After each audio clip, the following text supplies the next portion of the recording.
So ಇನ್ನು ನಿಮ್ದು ತುಂಬ ಪ್ರಾಜೆಕ್ಟ್ಸ್ ನೋಡ್ಕೊಂತ ಹೋದ್ರೆ ಗ್ರೀನ್ ಸಂಡೇ ಅಂತ ಒಂದಿದೆ ಮ್ಯಾಮ್. ಅದಲ್ಲದೆ ಪ್ಲೇಟ್ ಬ್ಯಾಂಕ್ ಕಾನ್ಸೆಪ್ಟ್ ಅಂತ ಇದೆ.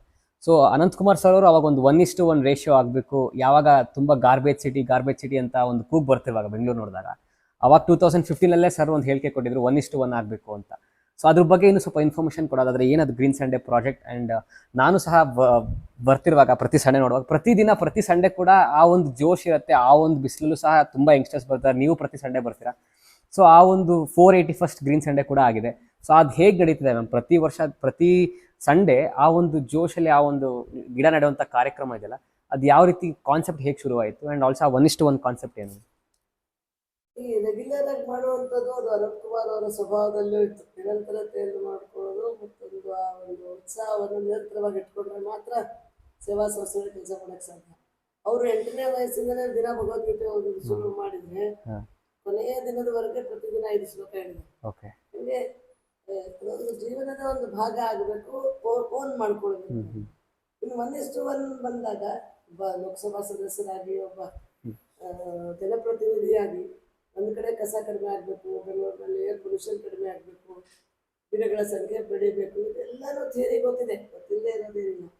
ಆದರೆ ನಮಗೆ ಸಂಖ್ಯೆಗಳು ಗೊತ್ತಾದಾಗ ಅದರಲ್ಲೂ ಭಯ ಹುಟ್ಟಿಸೋ ಸ್ಕೇರಿ ನಂಬರ್ಸ್ ಅಂತಾರಲ್ಲ, ಹಂಗೆ ನಮಗೆ ಸಹಜವಾಗಿ ಮಾತಾಡ್ತಾ ಎಷ್ಟು ಗಿಡ ಇರ್ಬೋದು ಬೆಂಗಳೂರಿನಲ್ಲಿ ಅಂದಾಗ IISc ಅವರು ಒಂದು ಅವಾಗ ಒಂದು ಸರ್ವೆ ಮಾಡಿದ್ರು. ವಾರ್ಡ್ ವೈಸ್ ಈ ವಾರ್ಡಲ್ಲಿ ಎಷ್ಟು ಗಿಡ ಇದೆ ಅಂತ ಒಂದು ಸರ್ವೆ ಮಾಡಿದ್ದು. ಆ ಡೇಟಾನು ಕೊಟ್ಟರು. ಆ ಡೇಟಾ ನೋಡಿದಾಗ ಒಬ್ಬರಿಗೆ ಎಷ್ಟು ಗಿಡ ಬೇಕು ಅಂತ ಕೇಳಿದಾಗ ಉಸಿರಾಡೋದಕ್ಕೆ ಎಷ್ಟು ಆಕ್ಸಿಜನ್ ಬೇಕು, ಲೆಕ್ಕದ ಮೇಲೆ ಒಂದು ಗಿಡ ಎಷ್ಟು ಆಕ್ಸಿಜನ್ ಕೊಡುತ್ತೆ ಅಂತ ಒಂದು ಲೆಕ್ಕ ಹಾಕಿದ್ವಿ. So per person every person needs 700 kg oxygen, ಒಂದು ಗಿಡ 100 kg ಕೊಡುತ್ತೆ. ಏನೋ ಒಬ್ಬರಿಗೆ 7 ಮಾಡಬೇಕು. ಆದರೆ ಬೆಂಗಳೂರಿನಲ್ಲಿ ಎಷ್ಟಿದೆ ಅಂತ ಲೆಕ್ಕ ಹಾಕಿದ್ರೆ 14 ಲಕ್ಷ ಏನೋ ಇತ್ತು ಅವಾಗ. 2016-15 ಎಂದಿಗೆ ಮೊದಲೇನಿತ್ತು, ಬೆಂಗಳೂರಿನಲ್ಲಿ ಫ್ಯಾನೇ ಹಾಕ್ತಿರ್ಲಿಲ್ಲ. ನಾವು ಎಲ್ಲ ಓದ್ತಾ ಇದ್ವಿ, ಕೇಳಿದ್ವಿ, ಫ್ಯಾನ್ ಹಾಕ್ತಿರ್ಲಿಲ್ಲ, ಇಷ್ಟು ಚಳಿ ಇರ್ತಾ ಇತ್ತು. 100 ವರ್ಷದ ಹಿಂದೆ ಬೆಂಗಳೂರಲ್ಲಿ ಆಪಲ್ ಆರ್ಚರ್ಡ್ಸ್ ಇತ್ತಂತೆ ಬೆಂಗಳೂರು. ಬ್ರಿಟಿಷರು ಇರ್ಬೋದು, ಮಹಾರಾಜರು ಬೆಂಗಳೂರು ಪ್ಯಾಲೇಸ್ ಮಾಡಿದ್ದೇನಕ್ಕೆ, ಇಲ್ಲಿ ಕ್ಯಾಂಟೋನ್ಮೆಂಟ್ ಮಾಡಿದ್ದೇನಕ್ಕೆ ಅಂತಂದ್ರೆ this was an like Ooty of this part. So ಅಷ್ಟು ಕೂಲ್ ಆಗಿತ್ತು, ಅದಕ್ಕೆ ಅವರು ಇಲ್ಲಿ ರೆಸ್ಟ್ ತಗೊಳಕ್ ಬರ್ತಿದ್ರು. ಅದು ಯಾವಾಗ 100 ವರ್ಷದಿಂದ 100 ವರ್ಷದ ಹಿಂದಿನ ಗಿಡಗಳ ಸಂಖ್ಯೆ, ನಂತರ ಒಂದು 50 ವರ್ಷದ ಹಿಂದೆ, 30 ವರ್ಷದ ಹಿಂದೆ, ಇದನ್ನೆಲ್ಲ ಡೇಟಾ ಇದೆ, ಗೌರ್ಮೆಂಟ್ ಹತ್ರನೂ ಎಲ್ಲ ಡೇಟಾ ಇದೆ. ಅದನ್ನು ನೋಡ್ತಾ ಹೋದಂಗೆ ಹಿಂಗೆ ಗ್ರೀನ್ ಕವರ್ ಕಡಿಮೆ ಆಗ್ತಾ ಹೋಯಿತು ಅಂತಂದರೆ 30 years ಬ್ಯಾಕ್ ನಾವು ಎಲ್ಲ ನೋಡಿದ್ದೀವಿ. ನೋಡಿದ್ದಾರೆ ಬೆಂಗಳೂರು. ಅವಾಗ 1:1 ರೇಷಿಯೋ ಇತ್ತು. 25 lakh was the population, 25 lakh was the tree cover, ಅಷ್ಟಿತ್ತು ಗಿಡ. ಸೊ 25 ಲಕ್ಷ ಇರೋ ಗಿಡಗಳು 14 ಲಕ್ಷಕ್ಕೆ ಬಂತು. 25 ಲಕ್ಷ ಇರೋ ಪಾಪ್ಯುಲೇಷನ್ 1 ಕೋಟಿ. ಸೊ ಅದಕ್ಕೆ ಅದು ಗಿಡ 14 ಲಕ್ಷ, ಪಾಪ್ಯುಲೇಷನ್ 1 ಕೋಟಿ. ಸೊ 1:7 ಇರಬೇಕಾಗಿತ್ತು 7:1. ಇಷ್ಟು ವ್ಯತ್ಯಾಸ ಇದೆಯಾ ಅಂತ ನಮಗೇನೆ ಇಟ್ ವಾಸ್ ಶಾಕಿಂಗ್. ಅವಾಗ ಯೋಚನೆ ಮಾಡಿದ್ವಿ, ಇಲ್ಲ this has to be told to people. ಮುಚ್ಚಿಡ್ಲಿಲ್ಲ ಅವರು, ಇಲ್ಲ ಇಲ್ಲಾಂದ್ರೆ ಇವ್ರು MP ಆದ್ರು, MP ಆದ್ಮೇಲೆ ಗಿಡ ಕಡಿಮೆ ಆದ್ರು. It's a fact. ನಾವು ಹೇಳೋಣ ಜನರಿಗೆ, ಅವ್ರನ್ನೂ ಇನ್ವಾಲ್ವ್ ಮಾಡೋಣ. ಅಟ್ಲೀಸ್ಟ್ 1:1 ಮಾಡಿ. 1:7 ಮಾಡೋಕ್ಕೆ ಜಾಗ ಇಲ್ಲ ಇವತ್ತು. 1:1 ಆದರೂ ಮಾಡೋಣ ಅಂತ ಅದು ಅವ್ರು ಪ್ರತಿ ಸಲ ಸ್ಪೀಚಲ್ಲಿ ಹೇಳ್ತಾ ಇದ್ರು. ಪ್ರತಿ ಭಾನುವಾರ ಬಂದಾಗೆಲ್ಲ ಹೇಳ್ತಿದ್ರು. ನಾನು ಹೇಳ್ತೀನೋ ಇಲ್ಲೋ, ಆದರೆ ಇದು ಒಂದು ಆಂದೋಲನ ಆಗಬೇಕು, ನಾವೆಲ್ಲರೂ ಭಾಗವಹಿಸಬೇಕು, ಆ ದಿಕ್ಕಿನಲ್ಲಿ ಹೋಗಬೇಕು. ಅದಕ್ಕೆ ನಾನು 1:7 ಟಾರ್ಗೆಟ್ ಹೇಳ್ತಾ ಇಲ್ಲ. 1:7 is requirement, but let our target be 1:1. ಪ್ರತಿಯೊಬ್ಬರು ನಮ್ಮ ಮನೆ ಮುಂದಿನ ತುಳಸಿ ಕಟ್ಟೆ, ತುಳಸಿಯಿಂದ ಹಿಡ್ಕೊಂಡು ಲೆಕ್ಕ ಹಾಕಿ 1 ಕೋಟಿ ಮಾಡೋಣ ಅಂತ ಹೇಳ್ತಾ ಇದ್ರು. ಸೊ ಅವರು ರೆಗ್ಯುಲರ್ ಬರ್ತಾ ಇದ್ರು. ಅಷ್ಟು ಬಿಸಿ ಶೆಡ್ಯೂಲ್ ಅವರು ಬರ್ತಾ ಇದ್ದಾಗ ನಮಗೂ ಅನ್ನಿಸ್ತು, ಯಂಗ್ಸ್ಟರ್ಸ್ ಬರ್ತಾರೆ, ಎಲ್ಲರೂ ಎಲ್ಲಿ ಯಂಗ್ಸ್ಟರ್ಸ್ ಬೆಳಿಗ್ಗೆ ಭಾನುವಾರ ಬರ್ತಾರೆ. ಸೊ ಅವ್ರು ಬರ್ತಾರಲ್ಲ ಅಂತ ನಾವು ಬರ್ತೀವಲ್ಲ ಅಂತ ಅವ್ರು ಬರ್ತಾರೆ. ಟುಗೆದರ್ 480 ವಾರ ದಾಟಿದ್ದೀವಿ. ಒಂಥರ ಸ್ಯಾಟಿಸ್ಫ್ಯಾಕ್ಷನ್ ಸಿಗ್ತದೆ. ನಾನು ಡನ್ ಮೈ ಬಿಟ್ ಅಂತ. ಟಾರ್ಗೆಟ್ ನೋಡಿದ್ರೆ ನಮ್ಗೆ ಏನಿಲ್ಲ, ಎಲ್ಲ 1 ಕೋಟಿ ಬೇಕಾದಾಗ ನಾವು 10 ಗಿಡ ಹಾಕಿ ಬಂದಿರ್ತೀವಿ. ಬಟ್ ನಾವು 10 ಹಾಕಿದ್ವಿ, ಅದ್ರಲ್ಲಿ ಒಂದು 8 ಆದರೂ ಬದುಕುತ್ತೆ ಅನ್ನೋ ಸ್ಯಾಟಿಸ್ಫ್ಯಾಕ್ಷನ್ ಗಾಟ್ ಡ್ರೈವಿಂಗ್ ಅಸ್. ಇನ್ನೊಂದು ಪ್ರಾಜೆಕ್ಟ್ ಇದೆ ನಿಮ್ಮದು, ಪ್ಲೇಟ್ ಬ್ಯಾಂಕ್ ಅಂತ ಒಂದು ಕಾನ್ಸೆಪ್ಟ್. ಅದು ಸಹ ಒಂಥರ ನೋವೆಲ್ ಕಾನ್ಸೆಪ್ಟ್ ಇರಬೇಕು, ಬಿಕಾಸ್ ಯಾರು ಈ ಒಂದು ಕಾನ್ಸೆಪ್ಟ್ನ ತಂದಿರಲ್ಲ, ಗೊತ್ತೂ ಇರಲ್ಲ, ಕೇಳೂ ಇರಲಿಲ್ಲ. ಸೊ ಈ ಒಂದು ಕಾನ್ಸೆಪ್ಟ್ ಯಾವ ಥರ ಇತ್ತು, ಯಾವ ಥರ ಶುರುವಾಯಿತು, ಆ್ಯಂಡ್ ಏನು ಆ ಕಾನ್ಸೆಪ್ಟ್ ಪ್ಲೇಟ್ ಬ್ಯಾಂಕ್? ಸೊ ನಾನು ಹೇಳಿದಂಗೆ ವೆನ್ ಯು ಆ್ಯಕ್ಟ್ ಲೋಕಲ್, ನಾವು Okay. ಅದರಲ್ಲಿ ಇನ್ವಾಲ್ವ್ ಆದಾಗ ವಾಲಂಟಿಯರ್ಸ್ ಇನ್ವಾಲ್ವ್ ಆಗ್ತೀವಿ. ನಾವು ಅದನ್ನು ಕ್ಷೇತ್ರದಲ್ಲಿ ಇವತ್ತಿಗೂ ಒಂದೊಂದ್ಸಲ ಕಸ ಗುಡಿಸ್ತೀವಿ. ಪ್ರಾರಂಭ ದಿನದಲ್ಲಿ ಎಲ್ಲ ಕೆಲಸವನ್ನು ಮಾಡ್ತಾ ಇದ್ದಾಗ ಮತ್ತು ಬೇರೆಯವ್ರು ಮಾಡ್ತಿರೋ ಕೆಲಸವನ್ನು ಹತ್ತಿರದಿಂದ ನೋಡಿದಾಗ ಎಷ್ಟು ಕರೆಕ್ಷನ್ಸ್ ಮಾಡ್ತೀವಿ ಅವಾಗ. ಯಾಕಂದ್ರೆ ನಮ್ಮ ಎಕ್ಸ್ಪೀರಿಯನ್ಸಿಂದ ನಾಲೆಜಿಂದ ಕರೆಕ್ಷನ್ನು ಆಗುತ್ತೆ. ಅದು ಮಾಡ್ತಾ ಮಾಡ್ತಾ ಒಂದು ಕಡೆ ಅರ್ಧಮುಚ್ಚದಿಂದ ಅಡುಗೆ ಮನೆಯಲ್ಲೂ ಕೆಲವೊಂದು ಸಿಂಪಲ್ ಟೆಕ್ನಿಕ್ಸನ್ನು ತೆಗೆದುಕೊಂಡು ಬರೋದ್ರ ಜೊತೆಗೆ, ಅಂದರೆ ನಮ್ಮ ಅಡುಗೆಯವ್ರು ಮೊದಲು ಪ್ರತಿ ಸಲ ಅನ್ನ ಹಾಕುವಾಗ ಹಿಂಗೆ ಹಾಕಿ ಹಾಕಿ ನಾನು ಹೆಂಗೆ ಮಾಡ್ತಾರಪ್ಪ ಇವರು ಅಂತ ಅನಿಸ್ತಾ ಇತ್ತು. ಸೊ ನಾವು ಒಂದು ಸಿಂಪಲ್ ಡಿಸೈನ್ ಮಾಡಿದ್ವಿ. 8 ಹೋಲ್ಸ್ ಇರೋ ಒಂದು ಟ್ರೇ ಡಿಸೈನ್ ಮಾಡಿ ಅದನ್ನು ಫ್ಯಾಬ್ರಿಕೇಟ್ ಮಾಡಿಸಿ ಎಲ್ಲ ಮಾಡಿದ್ಮೇಲೆ ಈಗ ಪಾತ್ರೆ, ದೊಡ್ಡ ಪಾತ್ರೆ ಬಗ್ಗಿಸ್ಬಿಟ್ರೆ 8 ಡಬ್ಬ ತುಂಬಿಡುತ್ತೆ. ಕರೆಕ್ಟ್. ಹೌದು. ಎಷ್ಟೊಂದು ಆ ಕೆಲಸದ ಟೈಮ್ ಉಳಿಯುತ್ತೆ, ಜೊತೆಗೆ ಭಾಳ ಕಷ್ಟದ ಕೆಲಸ ಅದು. ಬಿಸಿ ಅನ್ನ ಹಾಕೋದು ಚಲ್ತಾ ಇತ್ತು.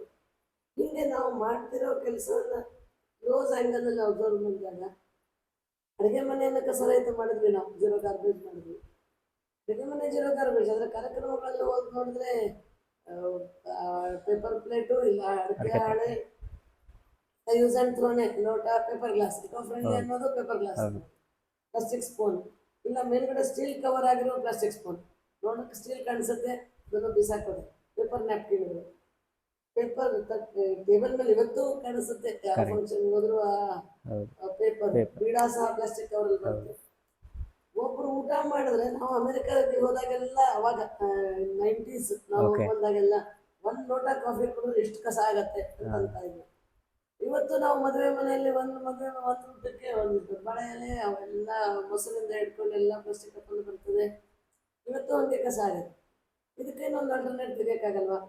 ದೊಡ್ಡ ಸೊಲ್ಯೂಷನ್ ತೆಗೆದಾಗ ಇದಕ್ಕೆ ಯಾಕೆ ಮಾಡಬಾರ್ದು ಅಂತ ನಾವು ಒಂದು ಸಿಂಪಲ್ ಸೊಲ್ಯೂಷನ್ ತೆಗೆದ್ವಿ. ನೋ ಡಿಸ್ಪೋಸಬಲ್ ಅಂತ ಅನೌನ್ಸ್ ಮಾಡಿ, we will provide, we will support. ನೀವು ನೋ ಡಿಸ್ಪೋಸಬಲ್ ಮಾಡ್ತೀರಾ ಅಂದಾಗ ಯಾರಾದ್ರೂ ಸಪೋರ್ಟ್ ಬೇಕಲ್ಲ, ಏನು ಆಲ್ಟರ್ನೇಟ್ ಬೇಕಲ್ಲ, ಊಟ ಮಾಡಿದೆ ಅಂತೂ ಕಳ್ಸೋಕ್ಕಾಗಲ್ಲ.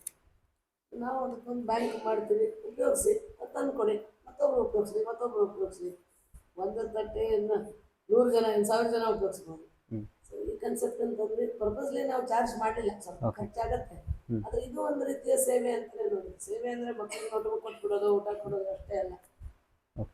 ಸೇವೆ ಬೆಂಗಳೂರಿನ ಕಸ ಕಡಿಮೆ ಮಾಡೋದು, ನಮ್ಮ ರಾಜ್ಯದಲ್ಲಿ ಕಸ ಕಡಿಮೆ ಮಾಡುವಂಥದ್ದು ಒಂದು ಸೇವೆಯ ಭಾಗವೇ. ಮತ್ತು ಅದೊಂದು ರೀತಿಯ ಸ್ಯಾಟಿಸ್ಫ್ಯಾಕ್ಷನ್ ತರ್ತದೆ. ಯಾರು ಊಟ ಮಾಡ್ತಿರೋ 1000 ಜನ ಕರೆದೇ ಏನು ಕಸನೇ ಆಗಲಿಲ್ಲ. ಆ ಸ್ಯಾಟಿಸ್ಫ್ಯಾಕ್ಷನ್ ಯಾರು ಪ್ಲೇಟ್ ಬ್ಯಾಂಕ್ ಬಳಸಿ ಕಸ ಇಲ್ಲದೆ ಮಾಡಿದಾರೋ ಅವರು ಬಹಳಷ್ಟು ಜನ ನನಗೆ ಶೇರ್ ಮಾಡಿದ್ದಾರೆ. ಅದು ಪ್ಲೇಟ್ ಬ್ಯಾಂಕ್ ಬೆಳೆದಿತ್ತು. ಸೊ ಈ ಪ್ಲೇಟ್ ಬ್ಯಾಂಕ್ಗೂ ಮತ್ತೆ ಕುಂಭಮೇಳಕ್ಕೂ ಸ್ವಲ್ಪ ಲಿಂಕ್ ಇದೆ ಅಂತ ಗೊತ್ತಾಯ್ತು ಮ್ಯಾಮ್. ಸೊ ಅಲ್ಲಿ ಸಹ ನೀವು ಪ್ಲೇಟ್ ಬ್ಯಾಂಕ್ನ ಸ್ಥಾಪನೆ ಮಾಡಿ ಬಂದಿದ್ರಿ ಈ ಒಂದು ಪ್ರಯಾಗ್ರಾಜ್ ಮಹಾಕುಂಭಮೇಳ ಆದಾಗ. ಸೊ ಅಲ್ಲಿ ಏನಾಗಿತ್ತು ಮ್ಯಾಮ್, ಯಾವ ಥರ ಅಲ್ಲಿ ಇಂಪ್ಲಿಮೆಂಟ್ ಮಾಡಿದ್ರಿ? ಈ ಥರದ ಇತ್ತೀಚಿನ ದಿನದಲ್ಲಿ ಯಾವುದೇ ದೊಡ್ಡ ಕಾರ್ಯಕ್ರಮ ಆದಾಗ ನನ್ನನ್ನು ಸ್ವಲ್ಪ ಇನ್ವಾಲ್ವ್ ಮಾಡ್ತಾರೆ. ಹೇಗೆ ಮಾಡ್ತೀರಾ, ಕಸ ಕಡಿಮೆ ಯಾಕಂದ್ರೆ ಎಲ್ರಿಗೂ ಅನಿಸುತ್ತೆ ಕಸ ಕಡಿಮೆ ಆಗಬೇಕು.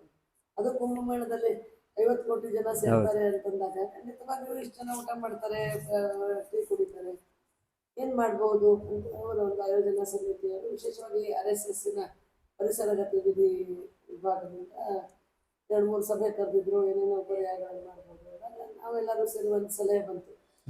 ನಾವು ಮುಖ್ಯವಾಗಿ ಕಸ ಕಡಿಮೆ ಆಗಬೇಕು ಅಂದರೆ ನಮ್ಮ ಡಿಸ್ಪೋಸಬಲ್ಸ್ ಕಡಿಮೆ ಮಾಡಬೇಕು. ಅದರಲ್ಲಿ ಕ್ಯಾರಿ ಬ್ಯಾಗು ಮತ್ತು ಫುಡ್. ಪ್ರವಾಸಕ್ಕೆ ಬಂದಿದ್ದೇವೆ 2 ಚೀಲ ಮತ್ತು ಊಟದ ತಟ್ಟೆ ಲೋಟ. ಅದಕ್ಕೆ ಥಾಲಿ ಥೇಲ ದಾನ ಮಾಡಿ ಅಂತೇಳಿ ಕುಂಭಮೇಳಕ್ಕೆ ಥಾಲಿ ಥೇಲ ಅಂತೇಳಿ ಕಂಪ್ಲೀಟ್ ಎಲ್ಲ ಮಾಡಿ ಉತ್ತರ ಭಾರತದಲ್ಲಿ, ದಕ್ಷಿಣ ಭಾರತದಲ್ಲಿ ಎಲ್ಲ ಕಡೆ ಹೋಗಿತ್ತು. ಸುಮಾರು 15 ಲಕ್ಷ ಅಷ್ಟು ಬ್ಯಾಗು ಮತ್ತು ತಟ್ಟೆ ಸಂಗ್ರಹ ಆಯಿತು.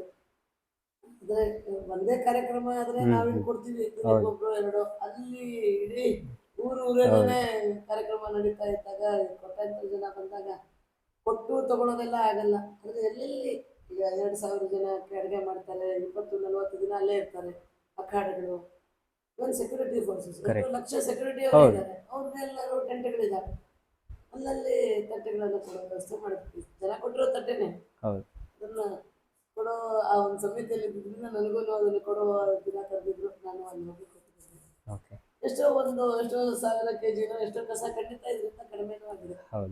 ಕೇಸ್ ಕಳೆದ್ರೂ ನಾನು ಅದನ್ನೇ ಹೇಳ್ತಿರ್ತೀನಿ, ಪ್ಲೇಟ್ ಬ್ಯಾಂಕ್ ಕಳೆದ್ರೂ ಯಾರೋ ತಟ್ಟೆ ತಗೊಂಡೋಗಿ ಉಪಯೋಗಿಸ್ತಾರೆ, ಕಸಕ್ಕಂತೂ ಹೋಗಲ್ಲ. ನಾವು ಡಿಸ್ಪೋಸಬಲ್ಸ್ ಅಲ್ಲಿ ಎಲ್ಲವನ್ನು ರಿಸೋರ್ಸಸ್ ತಗೊಂಡೋಗಲ್ಲ, ಕಸಕ್ಕೆ ಹಾಕ್ಬಿಡ್ತೀವಿ. ಆ ದೃಷ್ಟಿಯಿಂದ ಇದು ಹೆಚ್ಚು ಸ್ಥಳಗಳಲ್ಲಿ ಆಗಬೇಕು. ಅದರ ಹಿಂದಿರುವಂತಹ ಥಾಟ್ ಪ್ರೊಸೆಸ್ ಅನ್ನು ಜನ ಅರ್ಥ ಮಾಡ್ಕೊಳ್ಬೇಕು. ಸೊ ಕುಂಭಮೇಳದಲ್ಲಿ ಒಂದು ಇದು ಒಂದು ಸಂದೇಶ ಕೊಡೋಕೆ ಒಂದು ಅವಕಾಶ ಆಯಿತು ನನಗೂ ಹೌದು. ಭಾಗವಹಿಸಬೇಕು ಅವಕಾಶ. ಸೊ ಹೀಗೆ ಮ್ಯಾಮ್, ರಾಮ ಮಂದಿರ ಪ್ರತಿಷ್ಠಾಪನೆ ಆಗೋ ಟೈಮಲ್ಲೂ ಸಹ ಅದಮ್ಯ ಚೇತನೆಯಿಂದ ರಾಮ ಮಂದಿರದಲ್ಲಿ ನಿತ್ಯ ಅನ್ನದಾನ ಆಗಿತ್ತು ಅಲ್ಲಿ. ಸೊ ಅನಂತಕುಮಾರ್ ಅವರು ಯಾವತ್ತಾರು ರಾಮ ಮಂದಿರ ಈ ತರ ಪ್ರತಿಷ್ಠಾಪನೆ ಬಗ್ಗೆ ಅಥವಾ ಅದ್ರ ಬಗ್ಗೆ ಏನಾದ್ರು ರಿಲೇಟೆಡ್ ಮಾತಾಡಿದ್ರಾ? ಅಂಡ್ ನೀವು ಸಹ ಹೋಗಿ ಭಾಗಿಯಾಗಿದ್ರಿ ರಾಮ ಮಂದಿರ ಪ್ರತಿಷ್ಠಾಪನೆಗೆ, ಆ ಒಂದು ಎಕ್ಸ್ಪೀರಿಯನ್ಸ್ ಹೇಗಿತ್ತು ಮ್ಯಾಮ್? ಅಂಡ್ ಆಲ್ಸೋ ಅಲ್ಲಿ ಅನ್ನದಾನ ಕೂಡ ಆಗ್ತಿತ್ತು ಅದಮ್ಯ ಚೇತನ ಕಡೆಯಿಂದ. ಸೊ ಅದು ಯಾವ ತರ ಆಯಿತು ಮ್ಯಾಮ್? ಒಂದು ಅನಂತಕುಮಾರ್ ಅವರು ಅಯೋಧ್ಯೆ ಬಗ್ಗೆ ಹೇಳಬೇಕು ಅಂತಂದ್ರೆ, ಅಯೋಧ್ಯ ಮೂವ್ಮೆಂಟ್ ಇಂದನೇ ನಿಜ ಹೇಳಬೇಕು ಅಂದ್ರೆ ಕರ್ನಾಟಕದಲ್ಲಿನೂ ಬಿಜೆಪಿಯ ಬೆಳವಣಿಗೆಗೆ ದೊಡ್ಡ ಪ್ರಮಾಣದಲ್ಲಿ ಸಹಾಯ ಮಾಡಿದ್ದು ಅಯೋಧ್ಯ ರಥಯಾತ್ರೆ. ಹೌದು. 90ರಲ್ಲಿ ಅದ್ವಾನಿಜಿಯವರು ಆಕ್ಚುಲಿ ಕರ್ನಾಟಕಕ್ಕೆ ಬರೋದಿಲ್ಲ ಅಂತಾನೆ ಆಗಿತ್ತು. ಇಲ್ಲಿ ಇಲ್ಲ ಒತ್ತಾಯ ಮಾಡಿ, ಇಲ್ಲ ಸ್ವಲ್ಪ ಕಿಲೋಮೀಟರ್ ಆದ್ರೂ ನೀವು ಕರ್ನಾಟಕಕ್ಕೆ ಬರಬೇಕು ಅಂತ ಕರೆದ್ರು. ಇಲ್ಲಿ ಎಲ್ಲ ಕಡೆ ಬಹಳಷ್ಟು ಜನ ಕರಸೇವಕರು ಇಲ್ಲಿಂದ ಹೋಗಿದ್ರು. ಅನಂತಕುಮಾರ್ ಅವರು ಅವಾಗ ಹೋಗಿದ್ರು, ಓಕೆ. ಭಾಗಿಯಾಗಿದ್ರು. ನಂತರ ನಾನು ಟೆಂಪ್ರರಿ ದೇವಸ್ಥಾನ ಇತ್ತು. ಆ ಸಂದರ್ಭದಲ್ಲೂ ಪಾರ್ಟಿಯಲ್ಲೂ ಪ್ರತಿ ಚುನಾವಣೆ ಪ್ರಣಾಳಿಕೆಯಲ್ಲಿ ಅಯೋಧ್ಯೆ ಮಂದಿರ ಕಟ್ತೀವಿ ಅಂತಿದ್ವಿ. ಕೋರ್ಟು ಬೇರೆ ಬೇರೆ ವಿವಾದಗಳಿಂದ ವಿಧಾನ ಆಗಿ ಕೊನೆಗೆ ಇನ್ನೇನು ಅಯೋಧ್ಯೆ ಆಗತ್ತೆ ಅಂತ ಆ ಸಂದರ್ಭ ಬಂದಿದ್ದು ಮೋದಿ ಸರ್ಕಾರದಲ್ಲಿ ಅದಾಗತ್ತೆ ಅನ್ನೋದು ಬಹುಶಃ ಅನಂತಕುಮಾರ್ ಅವ್ರ ಐಡಿಯಾ ಇತ್ತು. ಓಕೆ. ಅದಕ್ಕಿಂತ ನಂತರನೇ ಪ್ರಾಣ ಪ್ರತಿಷ್ಠಾಪನೆ ಆಗಿದೆ. ಹೌದು. ಆದ್ರೆ ನಮಗೆ ಅಲ್ಲಿ ಭಂಡಾರ ನಡೆಸಕ್ಕೆ, ಅಲ್ಲಿ ಅನ್ನದಾನ ಕೇಂದ್ರಕ್ಕೆ ಭಂಡಾರ ಅಂತಾರೆ. ಓಕೆ. ನಮಗೆ ಭಂಡಾರ ನಡೆಸೋದಕ್ಕೆ ಇದು ಮಾಡಿದ್ದು ನಿಜವಾಗ್ಲೂ ಅದು ನಮಗನ್ಸು ಅನಂತಕುಮಾರ್ ಅವ್ರು ಮಾಡಿರೋ ಪುಣ್ಯದ ಕೆಲಸ. ಒಟ್ಟು ಸಂಸ್ಥೆಯಿಂದ ನಾವೇನು ನಿಸ್ವಾರ್ಥವಾಗಿ ಇಡೀ ತಂಡ ಇವತ್ತೇನು ಊಟ ಕೊಡ್ತಿದೆ. ಬಹುಶಃ ಅದನ್ನು ಪ್ರತಿಫಲವಾಗಿ ಶ್ರೀರಾಮಚಂದ್ರನೇ ನಮ್ಮನ್ನು ಕರೆಸಿರ್ಬೋದು. ಮತ್ತೆ ಅಲ್ಲಿ ಹೋದಾಗ ಒಂದು ಅವ್ರು ಹೇಳಿದ್ರೆ ನಮ್ಗೆ ಎಷ್ಟಾಗತ್ತೆ ಮಾಡಿ ಮಹಿಳಾ ನೇತೃತ್ವದ ಒಂದು ಸಂಸ್ಥೆ ಬರಬೇಕು ಅಂತ ಒಂದು 50 ಸಂಸ್ಥೆ ಕರೆದಿದ್ರು ಅವರು. ಓಕೆ. 45 ಜನ ಹೋಗಿದ್ವಿ ನಮ್ಮಂತವ್ರು. ಅವರೆಲ್ಲರೂ ದಿನಕ್ಕೆ 20,000 ಊಟ ಕೊಡ್ತೀವಿ ಅನ್ನೋರಿದ್ರು, 10,000 ಕೊಡೋರಿದ್ರು. ಅವ್ರು ಹೇಳಿದ್ರೆ ನೀವು ಬೇಕಾದ್ರೆ 100 ಕೊಡಿ, ಅಂದ್ರೆ ಬನ್ನಿ ನಿಮ್ಗೆ ಏನ್ ಬೇಕು ವ್ಯವಸ್ಥೆ ಮಾಡ್ತೀನಿ. ನಾನು ಅವ್ರಿಗೆ ಹೇಳಿದೆ ನಮ್ಮಲ್ಲಿ ಮಹಿಳೆಯರೇ ಜಾಸ್ತಿ ಇದ್ದಾರೆ, ವಾಲಂಟಿಯರ್ಸ್, ಸ್ವಲ್ಪ ಸುರಕ್ಷಿತ ಸ್ಥಳ ಕೊಡಿ. ಇನ್ನೊಂದು ನಾವು ಸ್ವಲ್ಪ ಕರ್ನಾಟಕದಿಂದ ಬಂದಿರೋರು ಸ್ವಚ್ಛತೆ ಬಗ್ಗೆ ಇದ್ರ ಬಗ್ಗೆ ಎಲ್ಲ ನಾವು ಬಹಳ ಪರ್ಟಿಕ್ಯುಲರ್. ನಾವೇನೋ ಕಸ ಮಾಡದೇ ಇರೋರು, ಈಗ ಸ್ಟೀಲ್ ತಟ್ಟೆಯಲ್ಲೇ ಕೊಡ್ತೀವಿ. ಆಯ್ತು ನಿಮ್ಗೆ ಏನ್ ಬೇಕು ಮಾಡಿ, ಏನ್ ಮಾಡ್ತೀರಾ ನಮ್ಗೆ ಹೇಳಿ ಅಂತಂದ್ರು. ನಾನು ನನ್ನ ಒಂದಿನ ಟೈಮ್ ಕೊಡಿ ಅಂತ ಹೇಳಿದೆ. ಮಾರನೇ ದಿನ ಹೋಗಿ ನಾನು ಇಡ್ಲಿ ಸಾಂಬಾರು ಮಾಡ್ತೀನಿ. ಅವ್ರಿಗೆ ಇಡ್ಲಿ ಸಾಂಬಾರು ಈ ಚಳಿಯಲ್ಲಿ ಇಡ್ಲಿ ಸಾಂಬಾರು ಮಾಡೋಕ್ಕಾಗತ್ತಾ ನಿಮ್ಗೇನು? ಏನೋ ಒಂದು ಗಿಚ್ಡಿ ಮಾಡಿ. ಇಲ್ಲ ನಾವು ಇಬ್ಬರ ಬಂದ್ಮೇಲೆ ಏನೋ ಮಾಡೋಕ್ಕೆ ಬಂದಿಲ್ಲ, ಸ್ಟೀಲ್ ತಟ್ಟೆಯಲ್ಲಿ ಕೊಡ್ತೀವಿ, ಏನೋ ಕಸ ಮಾಡಲ್ಲ, ಡಿಶ್ ವಾಷರ್ ತೊಗೊಂಡು ಬರ್ತೀವಿ, ನಾವು ಇಡ್ಲಿ ಸಾಂಬಾರು ಬಿಸಿಬೇಳೆ ಬಾತೆ ಕೊಡ್ತೀವಿ. ಯಾಕಂದರೆ ಚಳಿಯಲ್ಲಿ ಅದನ್ನ ಹೆಂಗೆ ಉಬ್ಸೋದು ಅದನ್ನೆಲ್ಲ ಏನೋ ಮಾಡ್ಕೊಡ್ತೀವಿ ವ್ಯವಸ್ಥೆ ಅಂತ ಹೇಳಿದ್ವಿ. ಕಾರ್ಯಕ್ರಮಕ್ಕೂ ನನಗೆ ಇನ್ವಿಟೇಷನ್ ಬಂದಿತ್ತು. ಅದು ಒಂದು ಭಾಳ ಅಪೂರ್ವವಾದ ಅನುಭವ. ಎಲ್ಲವೂ ಅನ್ನಪೂರ್ಣೇಶ್ವರಿಯ ಕೃಪೆ, ಶ್ರೀರಾಮಚಂದ್ರನ ಕೃಪೆಯಿಂದ 3 ತಿಂಗಳು, 1 ತಿಂಗಳು ಅಂತ ಹೋದವ್ರು 3 ತಿಂಗಳು ಅಲ್ಲಿ ಯಶಸ್ವಿಯಾಗಿ ಪ್ರತಿದಿನ 1000 ಜನಕ್ಕೆ ಊಟ ಕೊಟ್ಟಿದ್ದೀನಿ. ಓಕೆ. ಅನಂತಕುಮಾರ್ ಅವ್ರದ್ದು ಈ ಕರ್ನಾಟಕ ಈ ತರ ಈ ಒಂದು ಮಾಡೆಲ್ ಮಾಡಬೇಕು ಅಥವಾ ಈ ಒಂದು ವಿಷನ್ ಇತ್ತು, ಏನಿತ್ತು ಮ್ಯಾಮ್? ಕರ್ನಾಟಕಕ್ಕೆ ಈ ರೀತಿ ಇರಬೇಕು ಅಥವಾ ಈ ಒಂದು ಮಾಡೆಲ್ ಮಾಡ್ಬೇಕು ನಾನು ಅಂತ ಏನಾರು ಒಂದು ದೊಡ್ಡ ವಿಷನ್ ಇತ್ತ ಮ್ಯಾಮ್ ಕರ್ನಾಟಕಕ್ಕೆ? ವಿಷನ್ ಇಲ್ಲದೆ ಅವರು ಅಂದ್ರೆ ದೇಶಕ್ಕೆ ಕರ್ನಾಟಕ ಅನ್ನೋದಕ್ಕಿಂತ ಅವ್ರು ಯಾವಾಗಲೂ ಸಮಗ್ರ ದೇಶದ ಬಗ್ಗೆನೇ ಯೋಚನೆ ಮಾಡಿದವರು. ಕರ್ನಾಟಕದ ಬಗ್ಗೆನೂ ಅವ್ರಿಗೆ ಅಂದ್ರೆ ಅವರು ಹೇಳ್ತಾ ಹೋದ್ರೆ ಹಿಂಗೆ ಏನಾದ್ರು ಕೇಳಿದ್ರೆ ಬೀದರಿಂದ ಹಿಡ್ಕೊಂಡು ಮೈಸೂರು, ಬೆಂಗಳೂರುವರೆಗೆ ಪ್ರತಿ ಜಿಲ್ಲೆ, ಅಲ್ಲಿಯ ಡೆಮೋಗ್ರಫಿ, ಅಲ್ಲಿಯ ಸಮಸ್ಯೆಗಳು, ಇವು ಕರ್ನಾಟಕದಂತೂ ಅವ್ರಿಗೆ ತಲಮೂಲಕ ಆಗಿತ್ತು. ನನಗೆ ಇಡೀ ದೇಶದೂ ಗೊತ್ತಿತ್ತು. ಪಾರ್ಲಿಮೆಂಟರಿ ಮಿನಿಸ್ಟರ್ ಆಗಿ ಯಾವಾಗಲೂ ನಾನು ಹೇಳಿದ್ನಲ್ಲ, ಅವ್ರು ಥಿಂಕ್ ಗ್ಲೋಬಲ್ ಅಂದವರು. ಸಮಗ್ರವಾಗಿ ಯಾವತ್ತೂ ತನ್ನೂರು ತನ್ನಗಷ್ಟೇ ಮಾಡ್ಕೋಬೇಕು ಅಂತ ಯೋಚನೆ ಮಾಡಿದವರಲ್ಲ. ಈಗ ರೈಲ್ವೇದ ಝೋನಲ್ ಆಫೀಸ್ ಆಗಬೇಕು, ಎಲ್ಲರೂ ಬೆಂಗಳೂರಲ್ಲಿ ಆಗಬೇಕು ಅಂತ ಕೆಲವೊಬ್ಬರೆಲ್ಲ ಬೆಂಗಳೂರಿನ ರಾಜಕಾರಣಿ ಹೇಳ್ತಿದ್ದಾಗ, ಬೆಂಗಳೂರು ಲೋಕಸಭಾ ಸದಸ್ಯರಾಗಿ ಅವ್ರು ಹೇಳಿದ್ರು ಇಲ್ಲ ಹುಬ್ಬಳ್ಳಿಯಲ್ಲೇ ಝೋನಲ್ ಆಫೀಸ್ ಆಗಲಿ. IIT ಬೆಂಗಳೂರಿನಲ್ಲಿ ಆಗಬೇಕು ಅಂತ ಬಂದಾಗ ಇಲ್ಲ IISc ಇದೆ ಬೆಂಗಳೂರಿನಲ್ಲಿ, IIT ಧಾರವಾಡದಲ್ಲಾಗಲಿ, IIIT ರಾಯಚೂರಲ್ಲಾಗಲಿ. ಈ ಥರದ ಎಲ್ಲರೂ ಎಲ್ಲ ಭಾಗಗಳಿಗೂ ಎಲ್ಲ ಜನರಿಗೂ ಅವಕಾಶ ಸಿಗಬೇಕು, ಒಟ್ಟಾಗಿ ಬೆಳಿಬೇಕು ಅನ್ನೋದು ಒಂದಾದರೆ, ನೀರಾವರಿ ಯೋಜನೆ ಬಗ್ಗೆನೂ ಆಲ್ಮಟ್ಟಿ ಡ್ಯಾಮನ್ನು ಗೋಡೆಯ ಹೈಟನ್ನು ಎತ್ತರ ಮಾಡೋದ್ರಿಂದ ಎಷ್ಟೋ ಸಾವಿರಾರು ಎಕರೆ ಹೊಲಕ್ಕೆ ನೀರು ಬರೋಂಗೆ, ಇಲ್ಲ ನೀರು ಹೋಗೋದು, ಅದನ್ನು ಕನ್ವಿನ್ಸ್ ಮಾಡೋದು. ಕಾವೇರಿ ವಿವಾದವನ್ನು ಪರ್ಮನೆಂಟ್ ಸೊಲ್ಯೂಷನ್ ಕೊಡೋದ್ರ ಬಗ್ಗೆ ಮೆಟ್ರೋ ಇಂಟರ್ನ್ಯಾಷನಲ್ ಏರ್ಪೋರ್ಟ್ ಅದು ಎಲ್ಲಿ ಬರಬೇಕು ಅನ್ನೋ ಜಾಗವನ್ನು ಸ್ಟ್ರಾಟಜಿಕಲ್ಲಿ ಅವರು ಪ್ಲಾನ್ ಮಾಡಿರೋದು. ಹಿಂಗಾಗಿನೇ ನಾವು ಬೆಂಗಳೂರಿಂದ ಹೈದರಾಬಾದ್ ಈ ದಿಕ್ಕಿನಲ್ಲಿ ಮಾಡಿದ್ವಿ.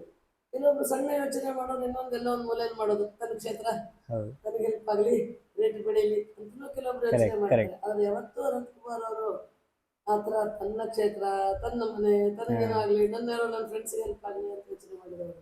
ಓಕೆ ಸಮಗ್ರವಾಗಿ ರಾಜ್ಯಕ್ಕೆ, ನಮ್ಮ ಜನಕ್ಕೆ ಮತ್ತು ದೇಶಕ್ಕೆ ಹೆಲ್ಪ್ ಆಗಬೇಕು. ಹ್ಮ್ ನಾನು ಎಷ್ಟೋ ಸಲ ಅಂತಿದ್ದೀನಿ, ನೀವು IIT ಬರಲಿಲ್ಲ ಅಂದ್ರೆ ನೋಡಿ, ನೀವು ಓದ್ತಿರಲ್ಲ, ನೀವು ಕಷ್ಟ ಆಗತ್ತೆ ಅಂತ ನಾನು ಹೇಳಿದಾಗ, ಅದನ್ನು ನೋಡೋಣ, ಚುನಾವಣೆಯನ್ನು ನೋಡಿಕೊಂಡು ನಾವು ಯಾವತ್ತೂ ಅಭಿವೃದ್ಧಿಯನ್ನು ನಿಲ್ಲಿಸೋಕ್ಕೆ ಸಾಧ್ಯ ಇಲ್ಲ ಮತ್ತು ಹಾಗೆ ಮಾಡಲೂಬಾರ್ದು ಅಂತ ಅನ್ನೋದು ಭಾಳ ಸ್ಪಷ್ಟವಾಗಿತ್ತು. ಆ ಸ್ಪಷ್ಟತೆ ಕೊನೆಯವರೆಗೆ ಇಟ್ಕೊಂಡಿದ್ದೀನಿ. ಓಕೆ ನೀವು ಯಾವ್ದಾದ್ರು ಒಂದು ಮೂಮೆಂಟ್ನ ಲೈಕ್ ತುಂಬ ಚೆರಿಷ್ ಮಾಡ್ತೀರಾ ಅನಂತಕುಮಾರ್ ಅವ್ರ ಜೊತೆ ಅಂದರೆ ಯಾವ ಒಂದು ಮೂಮೆಂಟ್ನ ತುಂಬ ಚೆರಿಷ್ ಮಾಡ್ತೀರಾ? ಇವಾಗ ಜ್ಞಾಪಿಸ್ಕೊಂಡ್ರೆ ಒಂದು ತುಂಬ ಚೆರಿಷ್ ಮಾಡ್ತೀರಾ ಅಂದರೆ ಯಾವ ಒಂದು ಮೂಮೆಂಟ್ನ? ಬೆಂಗಳೂರಿನಲ್ಲಿ ಜಯನಗರದಲ್ಲಿ ಇಲ್ಲಿರೋ ಕಾಶ್ಮೀರಿ, ಅವಾಗೇನೋ ಎಕ್ಸೋಡಸ್ ಆಯಿತು, Okay, ಇಲ್ಲಿಗೆ ಬಂದರು. ಅವರೆಲ್ಲರೂ ಸೇರಿ ಇಲ್ಲೊಂದು ಭಾಳ ಕಷ್ಟಪಟ್ಟು ಅವರೆಲ್ಲ ಜನರಿಗೆ ಒಂದು ಸೇರುವಂಥ ಒಂದು ಹಾಲ್ ಮಾಡಬೇಕು ಅಂತ ಕಾಶ್ಮೀರಿ ಭವನ್ ಅಂತ ಒಂದು ಹಾಲ್ Okay. ಮಾಡಿದ್ರು. ಅದಕ್ಕೆ ಅಂದರೆ ಜಾಗ ಕೊಡೋದಿರ್ಬೋದು, ಅದನ್ನು ಕಟ್ಟುವಾಗ ಬೇರೆ ಬೇರೆ ರೀತಿಯ ಸಹಕಾರವನ್ನು ಅನಂತಕುಮಾರ್ ಮಾಡಿದ್ರು. ಅದರ ಉದ್ಘಾಟನೆ ಸಂದರ್ಭದಲ್ಲಿ ಭಾಳ it was very emotional moment ಅವ್ರಿಗೆಲ್ಲರಿಗೂ, ನಮಗೂ ಭಾರತದವ್ರಿಗೂ ಕಾಶ್ಮೀರದ ಜನ ಅಂದರೆ ನಮಗೂ ಅವ್ರ ಬಗ್ಗೆ ವಿಶೇಷ ಪ್ರೀತಿ ಇದೆ. ಅವರೆಲ್ಲ ಸೇರಿ ಅವರ ರೀತಿಯಲ್ಲೇ ಹೋಮ ಹವನ ಮಾಡಿ ಅವರ ರೀತಿಯ ಒಂದು ಊಟದ ವ್ಯವಸ್ಥೆ ಎಲ್ಲ ಮಾಡಿದ್ರು. ಉದ್ಘಾಟನೆ ಸಂದರ್ಭದಲ್ಲಿ ಹಂಗೆ ಅನಂತಕುಮಾರ್ ಅವ್ರು ಯಾವತ್ತೂ ಬಾಯ್ಬಿಟ್ಟು ನನ್ನೇನು ಕನಸು ಏನಾಗಬೇಕು ಅಂತ ಹೇಳಿದವರಲ್ಲ. ಆದರೆ ಆ ದಿನ ಎಸ್ ಎನ್ ಕೃಷ್ಣ ಅವರು ವೇದಿಕೆ ಮೇಲಿದ್ರು. ಓಕೆ ಅನಂತಕುಮಾರ್ ಅವ್ರ ಭಾಷಣ ಬಂದಾಗ ಅವ್ರು ಹೇಳಿದ್ರು, ನನಗೆ ಒಂದು ಕನಸಿದೆ, ಪಾಕ್ ಆಕ್ರಮಿತ ಕಾಶ್ಮೀರ ಏನಿದೆ ಅಲ್ಲಿ ಗಿಲ್ಬಿಟ್ಟಲ್ಲಿ ಅಲ್ಲಿ ಒಂದು ಹುಣ್ಣಿಮೆ ದಿನ, ಅದಿನ ಹುಣ್ಣಿಮೆ ಇತ್ತು, ಹುಣ್ಣಿಮೆ ದಿನ ರಾತ್ರಿ ಒಂದು ಮರದ ಕೆಳಗಡೆ ನಾನು ನನ್ನ ಹೆಂಡತಿ ಕೂತ್ಕೊಂಡು ಸಾಕೆ ಅಂತೇಳಿ ಅದು ಒಂದು ಡ್ರಿಂಕ್ ಇತ್ತು, ಆಲ್ಕೋಹಾಲ್, ದೇಶಿ ಆಲ್ಕೋಹಾಲ್, ಹಂಗೆ ಅವ್ರ ಹಾಸ್ಯನೂ ಸೇರಿಸ್ತಾ ಇದ್ರು. ಸಾಕೆಯನ್ನ ಕುಡಿಬೇಕು. ಸಾಕೆ ಇಲ್ಲಿರೋರ್ಗೆ ಯಾರಿಗೂ ಅರ್ಥ ಆಗಿಲ್ಲ, ಕಾಶ್ಮೀರಿಗಳಿಗೆ ಗೊತ್ತಾಯ್ತು ಸಾಕೆ ಅಂದ್ರೆ ಏನು. ಆ ಸಾಕೆಯನ್ನ ಬೆಳದಿಂಗಳ ಬೆಳಕಿನಲ್ಲಿ ಕೂತ್ಕೊಂಡು ಕುಡಿಬೇಕು ಅಂತ ನನ್ನದೊಂದು ಕನಸಿದೆ ಅಂತ ಹೇಳಿದ್ರು. ಅದು ಇವತ್ತು ಅದೇನೋ ನನಸಾಗತ್ತೇನೋ ಕಾಶ್ಮೀರ ಭವನದಲ್ಲಿ ಅನ್ನಿಸ್ತು ಅಂತಂದ್ರೆ, ಅವಾಗ ಎಸ್ ಎನ್ ಕೃಷ್ಣ ಇದು ಸ್ಟೇಜ್ ಮೇಲೆ ನಿಮ್ಮ ಮನೆಯವ್ರ ಮಾತ್ರ ಕರೀತಾ ನಮ್ಮನ್ನ ಕರೆಯಲ್ವಾ ಅಂತ ಹೇಳಿದ್ರು. ಈ ಕನಸಿನಲ್ಲಿ ಎಷ್ಟೊಂದು ನಾನು ಯೋಚನೆ ಮಾಡಿದಾಗ, ಒಂದು ಕಡೆ ಮನೆಯವ್ರ ಜೊತೆಗಿರ್ಬೇಕು, ಬೆಳದಿಂಗಳ ಇರ್ಬೇಕು, ಸಾಕೆ ಕುಡಿಬೇಕು, ಎಲ್ಲಿ ಅದನ್ನೆಲ್ಲ ಮಾಡ್ಬೋದಿತ್ತು. ಅಂದ್ರೆ ಪಾಕ್ ಆಕ್ರಮಿತ ಕಾಶ್ಮೀರನ್ನ ಬಿಡಿಸ್ಕೊಂಡಾಗ ಮಾತ್ರ ಸಾಯಂಕಾಲ ಹೆಂಗ ಆರಾಮಾಗಿ ಕೂತ್ಕೊಂಡು ಜೊತೆಗೆ 50 ಜನ ಪೊಲೀಸ್ ಇಟ್ಕೊಳ್ಬೇಕಾಗಿತ್ತು. ಸೊ ಆತರ ಅವರು ಇಡೀ ಜೀವನ ಪೂರ್ತಿ ಸಮಾಜ, ದೇಶ ಮತ್ತು ಕುಟುಂಬ, ತನ್ನವರು ಎಲ್ಲರನ್ನೂ ಜೋಡಿಸ್ಕೊಂಡು ಹೋಗಿದ್ದಿಲ್ಲ. ಅದು ಅವರ ಪ್ರತಿ ಆಕ್ಟ್ ಅಲ್ಲಿ, ಪ್ರತಿ ಮೂಮೆಂಟ್ ಅಲ್ಲಿ ಅದು ಆಗ್ತಿತ್ತು. ಹೀಗಾಗಿ ನನಗೆ ಒಂದು ಮೂಮೆಂಟ್ ಅಂತ ಹೇಳಕ್ಕಾಗಲ್ಲ, ಇದು ಅವ್ರು ಎಕ್ಸ್ಪ್ಲಿಸಿಟ್ಲಿ ಹೇಳಿರೋ ಒಂದು ಮೂಮೆಂಟ್ ಅಂತ ಹೇಗಿದೆ. ಸೊ ಇವಾಗ ನೋಡ್ತಾ ಹೋದ್ರೆ ನಾವಿಲ್ಲಿ ಅನಂತ ಪ್ರೇರಣಾ ಕೇಂದ್ರಕ್ಕೆ ಹೋಗಿ ನೋಡಿದ್ರೆ ಒಂದ್ಸತಿ ಅನಂತಕುಮಾರ್ ಲೈಫ್ ಸ್ಟೈಲ್ ಸ್ಟಾರ್ಟಿಂಗ್ ಅವ್ರ ABVP ದಿನಗಳಾಗಿರ್ಬೋದು, ಅಥವಾ ಅವ್ರ ಚೈಲ್ಡ್ಹುಡ್ ಇಂದ ಹಿಡಿದು ಕೊನೆ ಪಾರ್ಲಿಮೆಂಟಲ್ಲಿ ಸ್ಪೀಚಿಂದ ಹಿಡಿದು ಪ್ರತಿಯೊಂದನ್ನು ಸಹ ನಾವು ಅಲ್ಲಿ ಬಂದು ನೋಡ್ಬೋದು. ಫೋಟೋಸ್ ಆಗಿರ್ಬೋದು, ಅವ್ರದ್ದೊಂದು ಪಿಕ್ಚರ್ ಥರನೂ ನಾವು ಕೂತ್ಕೊಂಡು ನೋಡ್ಬೋದು. ಅದಷ್ಟೇ ಅಲ್ಲ, ಅವ್ರು ಯೂಸ್ ಮಾಡ್ತಿದ್ದು ಬ್ರಷ್ ಆಗಿರ್ಬೋದು ಅಥವಾ ಅವ್ರದ್ದು ಪಾಸ್ಪೋರ್ಟ್ಸ್ ಡಿಫ್ರೆಂಟ್ ಎಲ್ಲನೂ ನೀವು ಅಲ್ಲಿ ಪ್ರಿಸರ್ವ್ ಮಾಡಿಟ್ಟಿದ್ದೀರಾ ಮ್ಯಾಮ್. ಸೊ ಅವರು ಇವಾಗಿನ ಜನ್ರೇಷನ್ ಏನಾಗಿದೆ ಮ್ಯಾಮ್, ಲೈಕ್ ಅಷ್ಟೊಂದು ಲೈಕ್ ಫ್ಯಾಮಿಲಿ ಟೈಮ್ ಅಥವಾ ಕೆಲಸದಲ್ಲಿ ಒತ್ತಡದಲ್ಲಿ ಬರೀ ಕೆಲಸದಲ್ಲಿ ಇರ್ತಾರೆ. ಆ್ಯಂಡ್ ಆಲ್ಸೋ ಅಷ್ಟೊಂದು ಯಾವುದು ಅವರು ಬೇರೆದಕ್ಕೆಲ್ಲ ಟೈಮ್ ಕೊಡೋಕೆ ಹೋಗ್ತಿರಲ್ಲ. ಸೊ ಅವಾಗ ಅನಂತಕುಮಾರ್ ಅವ್ರು ಹೇಗಿದ್ರು, ಆ್ಯಂಡ್ ನೀವು ಸಹ ತುಂಬ ಬಿಸಿ ಇರ್ತಿದ್ರಿ. ಸೊ ಆ ಒಂದು ಸಿಚುವೇಶನಲ್ಲಿ ಯಾವ ರೀತಿ ನೀವು ಟೈಮ್ ಕೊಡ್ತಿದ್ರಿ ಫ್ಯಾಮಿಲಿಗಾಗಿರ್ಬೋದು, ಪ್ರತಿಯೊಂದಕ್ಕಾಗಿರ್ಬೋದು? ಸೊ ಅದಕ್ಕೆ ನಾವು ಟಿಪ್ಸ್ ಕೊಡೋದಾದ್ರೆ ಯಾವ್ದು? ಅನಂತಕುಮಾರ್ ಅವರು ಒಂದಂದ್ರೆ ಅವರ ಸ್ವಭಾವ, ಅವರ ಕೆಲಸ ಮತ್ತು ಕುಟುಂಬ ಇದರೊಳಗೆ ಆ ಥರದ ಪಾರ್ಟಿಷನ್ ಇರ್ತಿರ್ಲಿಲ್ಲ. ಹೀಗಾಗಿ ಅವರ ಪ್ರತಿ ಕೆಲಸದಲ್ಲೂ ಕುಟುಂಬವನ್ನು ಇನ್ವಾಲ್ವ್ ಮಾಡ್ತಿದ್ರು. ಅವ್ರನ್ನೂ ಅದರ ಭಾಗ ಆಗಿರೋದ್ರಿಂದ ಯಾಕೆ ಲೇಟ್ ಬಂದರು ಅಂದರೆ ನಮಗೂ ಏನೋ ನಡೀತಾ ಇದೆ, ಅಯೋಧ್ಯೆ ಹೋರಾಟ ನಡೀತಾ ಇದೆ, ಯಾವಾಗ ಯಾಕೆ ಲೇಟ್ ಬಂದರು ಅಂತ ಕೇಳೋ ಪ್ರಶ್ನೆ ಇಲ್ಲ. ನಾವು ಲೇಟ್ ಆಗಿತ್ತು, ಅವ್ರಿಗೆ ರಜಪತಿ ಮಾಡ್ಕೊಡೋದು, ಡಬ್ಬಿ ಮಾಡ್ಕೊಡೋದು, ಕರಸೇವಕರಿಗೆ ಬೇಕಾದ್ರೆ ಈ ಥರ ಇಡೀ ಕುಟುಂಬ ಇನ್ವಾಲ್ವ್ ಆಗ್ತಿತ್ತು, ಫ್ರೆಂಡ್ಸ್ ಆ್ಯಂಡ್ ಫ್ಯಾಮಿಲಿ. ಒಂದು ಉದಾಹರಣೆಗೆ ಹೇಳಬೇಕು ಅಂತಂದರೆ, ಅವ್ರಿಗೆ ministry of chemicals and fertiliser ಅಂತ ಆದಾಗ ಯೂರಿಯಾದ ಬಗ್ಗೆ ಒಂದು ದೊಡ್ಡ ಸಮಸ್ಯೆ ಇತ್ತು ಅವಾಗ. ಒಂದು ಕಡೆ ಕೆಮಿಕಲ್ ಬೇಸ್ಡ್ ಯೂರಿಯಾ ಜಾಸ್ತಿ ಬಳಸ್ತಾರೆ ಜನ ಅನ್ನೋದ್ರಿಂದ, ಎರಡನೇದು ಅವೈಲಬಿಲಿಟಿ ಆಫ್ ಯೂರಿಯಾ. ಇವೆರಡರ ಬಗ್ಗೆನೂ ಅವರು ಮನೆಯಲ್ಲಿ ಸುಮಾರು ಸಲ ಚರ್ಚೆ ಮಾಡಿದ್ದಾರೆ. ನೀವೆಲ್ಲ ಟೆಕ್ನಾಲಜಿ ಗೊತ್ತಿರೋರು, ನಮಗೆಲ್ಲ ಯಾವಾಗಲೂ ಹೇಳೋರು, ನೀವು ಸಾಫ್ಟ್ವೇರ್ ಅವರು, ನಾನು ಹಾರ್ಡ್ವೇರ್ ಅವರು, ನಾನೇ ಕೆಲಸ ಮಾಡಬೇಕು, ಓಡಾಟ ಜಾಸ್ತಿ ಮಾಡ್ತಾ ಇದ್ರು, ಹಾಸ್ಯ ಮಾಡೋರು. ನೀವೆಲ್ಲ AC ರೂಮ್ ಕುತ್ಕೊಂಡು ಸಾಫ್ಟ್ವೇರ್ ಅವರು, ನಾನು ಹಾರ್ಡ್ವೇರ್ ಅಂತ ಹೇಳೋರು. ಸೊ ಅವರು ಅದನ್ನೇ ಕ್ಷೇತ್ರದ ಲಾಜಿಸ್ಟಿಕ್ಸ್ ನೋಡಿಲ್ಲ. ಇನ್ ಟೈಮ್ ನಮ್ಮದು ಲಾಜಿಸ್ಟಿಕ್ಸ್ ಹಂಗೆ ಇರೋದು. ಲೇಟ್ ಬೇಗ ಅಡುಗೆ ಮಾಡಿದ್ರೆ ಆರೋಗುತ್ತೆ. ಇನ್ ಟೈಮ್ ಅಡುಗೆ ಮಾಡಬೇಕು, ಬಿಸಿ ಇದ್ದಾಗನೇ ಸ್ಕೂಲಿಗೆ ಡೆಲಿವರ್ ಮಾಡಬೇಕು. ಅಂದರೆ ಪ್ರಿಸೈಸ್ ರೈಟ್ ಟೈಮ್ ಡೆಲಿವರಿ ಯಾರನ್ನೂ ಮಿಸ್ ಮಾಡೋಂಗಿಲ್ಲ. ಈ ಟೆಕ್ನಿಕ್ ಇಂದ ಸ್ವಲ್ಪ ಅವಾಗ ಅವ್ರು ಇನ್ ಡೆಪ್ತ್ ಅದ ಮೇಲೆ ಹೆಂಗ್ ಮಾಡ್ತೀರಾ ಅಂತ ತಿಳ್ಕೊಂಡು ಹೇಗೆ ಟ್ರ್ಯಾಕ್ ಮಾಡ್ತೀರಾ. ನಮ್ಮ ಹತ್ರ ಚೆಕ್ ಲಿಸ್ಟ್ ಇದೆ, ಟೆಂಪ್ಲೇಟ್ಸ್ ಇದೆ, ಡೈಲಿ ನಾವು ಇದಾಯ್ತಾ ನಾಳೆಗೆ ಇದು ಬೇಕು, ಇದೆಯಾ ಅದನ್ನ ನೋಡುವಂಥ ಒಂದು ಸಿಸ್ಟಮ್ ಡೆವಲಪ್ ಮಾಡ್ತಾರೆ. ಅದನ್ನೊಂದು ಸ್ವಲ್ಪ ಟ್ವಿಕ್ ಮಾಡಿಬಿಟ್ಟು ಅವರು ಮಾಡಿದ್ರು. ಪ್ರತಿದಿನ ಅವ್ರಿಗೊಂದು ಪೇಜ್ ಅವ್ರ ಟೇಬಲಿಗೆ ಬರೋ ಮಾಡಿದ್ರು. ಓಕೆ. ಸೊ ಬಿಹಾರ್ನಲ್ಲಿ ಯಾವಾಗ ಮಾನ್ಸೂನ್, ಯಾವಾಗ ಬಿತ್ತನೆ ಮಾಡ್ತಾರೆ, ಯಾವಾಗ ಯೂರಿಯಾ ಬೇಕಾಗುತ್ತೆ, ಇಲ್ಲಿಂದ ಸಪ್ಲೈ ಮಾಡುವಾಗ ಒಂದೊಂದ್ಸಲ ರೈಲ್ವೆ ಅಲ್ಲೇ ಇಟ್ಟಿರ್ತಾರೆ. ಯಾರಿಗೂ ಬೆಲೆ ಇಲ್ಲಲ್ಲ, ಜನರಿಗೆ ಯೂರಿಯಾ ಬಿಡಿ ಅಂತ ಯಾರು ಅದ್ರ ಬಗ್ಗೆ ಫಾಲೋ ಮಾಡೋರು ಯಾರು? ಕರೆಕ್ಟ್. ಉಳಿದೆಲ್ಲ ಗೂಡ್ಸ್ ಬಗ್ಗೆ ಎಲ್ಲರಿಗೂ ಇದು, ಅಂದರೆ ರೈತರಿಗೆ ಧ್ವನಿ ಇಲ್ಲ ಅಂತ ಹೇಳ್ತಾರಲ್ಲ, ಹಂಗೆ ಇತ್ತು ಸ್ಥಿತಿ. ಅವ್ರು ಸ್ವತಃ ಎಷ್ಟೋ ಸಲ ನಾನು ನೋಡಿದ್ರೆ ನೋಡಿ, ಓ ಬಿಹಾರಿಗೆ ಬೇಕು, ಇನ್ನೂ ತಲುಪಿಲ್ಲ, ತಕ್ಷಣ ರೈಲ್ವೆ ಮಿನಿಸ್ಟರ್ ಫೋನ್ ಮಾಡಿ ಇದನ್ನು ಕಳಿಸೋ ವ್ಯವಸ್ಥೆ ಮಾಡಿ, ಇಲ್ಲ ರೈತರಿಗೆ ತೊಂದರೆ ಆಗುತ್ತೆ. ಈ ಥರದ ಇದನ್ನು ಮಾಡಿ ರೈಟ್ ಟೈಮಿಗೆ ತಲುಪುವಂಗೆ ಮಾಡಿದ್ರು. ಇಲ್ಲಾಂದ್ರೆ ಬಿತ್ತನೆ ಮುಗಿದ್ಮೇಲೆ ತಗೊಂಡು ಏನು ಮಾಡೋದು? ಕರೆಕ್ಟ್. ಇದು ಒಂದು. ಇನ್ನೊಂದು ತುಂಬಾ ಪ್ರಿಲಿಫರೇಜ್ ಆಗ್ತಿತ್ತು. ಈಗ ಇದರಲ್ಲಿ ಯಾಕೆ ಫ್ಯಾಮಿಲಿ ಹೇಳ್ತಿಲ್ಲ ಅಂದ್ರೆ, ಈ ಪ್ರಿಲಿಫರೇಜ್ ಹಿಂಗೆ ಕಳ್ತನ ತಡೆಯೋದು. ಸುಮಾರು ನಮ್ಮ ಮನೇಲಿ ಡೈನಿಂಗ್ ಟೇಬಲ್ ಚರ್ಚೆ ಆಗಿದೆ. ದೊಡ್ಡ ದೊಡ್ಡ ಕಂಪ್ನಿಯವರು ಸಹ ಯೂರಿಯಾ ಸಬ್ಸಿಡೈಸ್ ರೇಟಲ್ಲಿ ತಗೊಂಡು ಮಿಕ್ಸ್ ಮಾಡ್ಕೊಳ್ತಾರೆ, ಟ್ರ್ಯಾಕ್ ಮಾಡೋಕ್ಕಾಗ್ತಾ ಇಲ್ಲ, ತುಂಬಾ ಕರಪ್ಷನ್ ಇದೆ, ಏನ್ ಮಾಡ್ಬೋದು ಅಂತ ಸಲಹೆ ಕೇಳೋದು. ಇನ್ಫ್ಯಾಕ್ಟ್ ನಾನೊಂದು ಪಿಪಿಟಿ ಮಾಡಿ ಪ್ರೆಸೆಂಟ್ ಮಾಡಿದ್ದೆ ಅವ್ರಿಗೆ. ಆಮೇಲೆ ನನ್ನ ಬ್ರದರ್-ಇನ್-ಲಾ ಒಂದು ಪಿಪಿಟಿ ಮಾಡಿದ್ರು.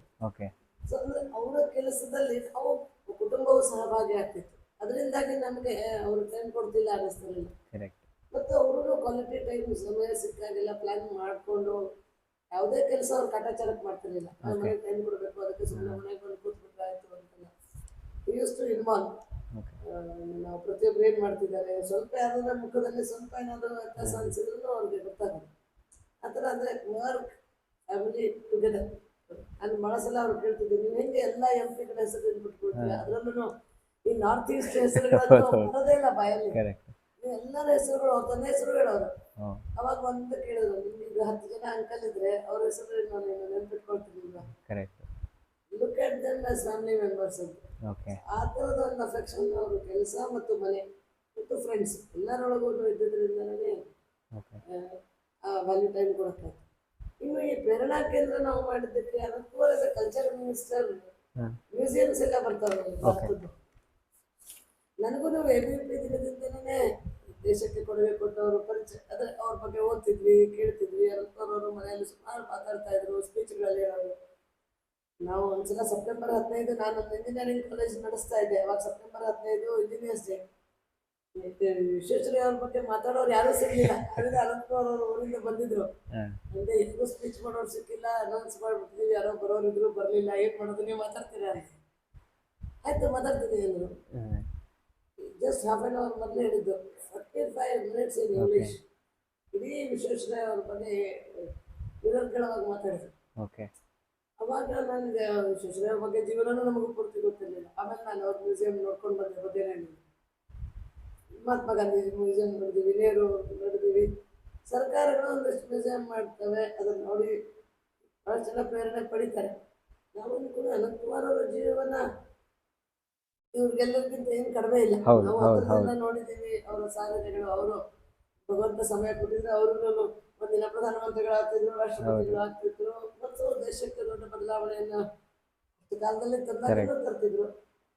ಯಾಕೆ ಅದನ್ನ ತೋರಿಸಬಾರ್ದು? ಒಬ್ಬ ಸಾಮಾನ್ಯ ಕುಟುಂಬದಿಂದ ಬಂದಿರೋ ವ್ಯಕ್ತಿ ಅಷ್ಟು ಎತ್ತರಕ್ಕೆ ಬೆಳಿಬಹುದು ಈಗಿನ ಕಾಲದಲ್ಲಿ. ಅದನ್ನ ನೋಡಬೇಕು, ಯಂಗ್ಸ್ಟರ್ಸ್ ಮೋಟಿವೇಟ್ ಆಗಬೇಕು, ಅವರು ಸಮಾಜದ ಕೆಲಸದಲ್ಲಿ ಇನ್ವಾಲ್ವ್ ಆಗಬೇಕು ಅನ್ನೋ ದೃಷ್ಟಿಯಿಂದ ನಾವು ಪುಸ್ತಕ ಮಾಡೋಣ, ಅವರ ಜೀವನವನ್ನು ತೋರಿಸೋಣ. ಮತ್ತು ಕೊನೆಯವರೆಗೆ ಅದೇ ಸರಳ ಜೀವನವನ್ನು ನಡೆಸಿದ್ರು.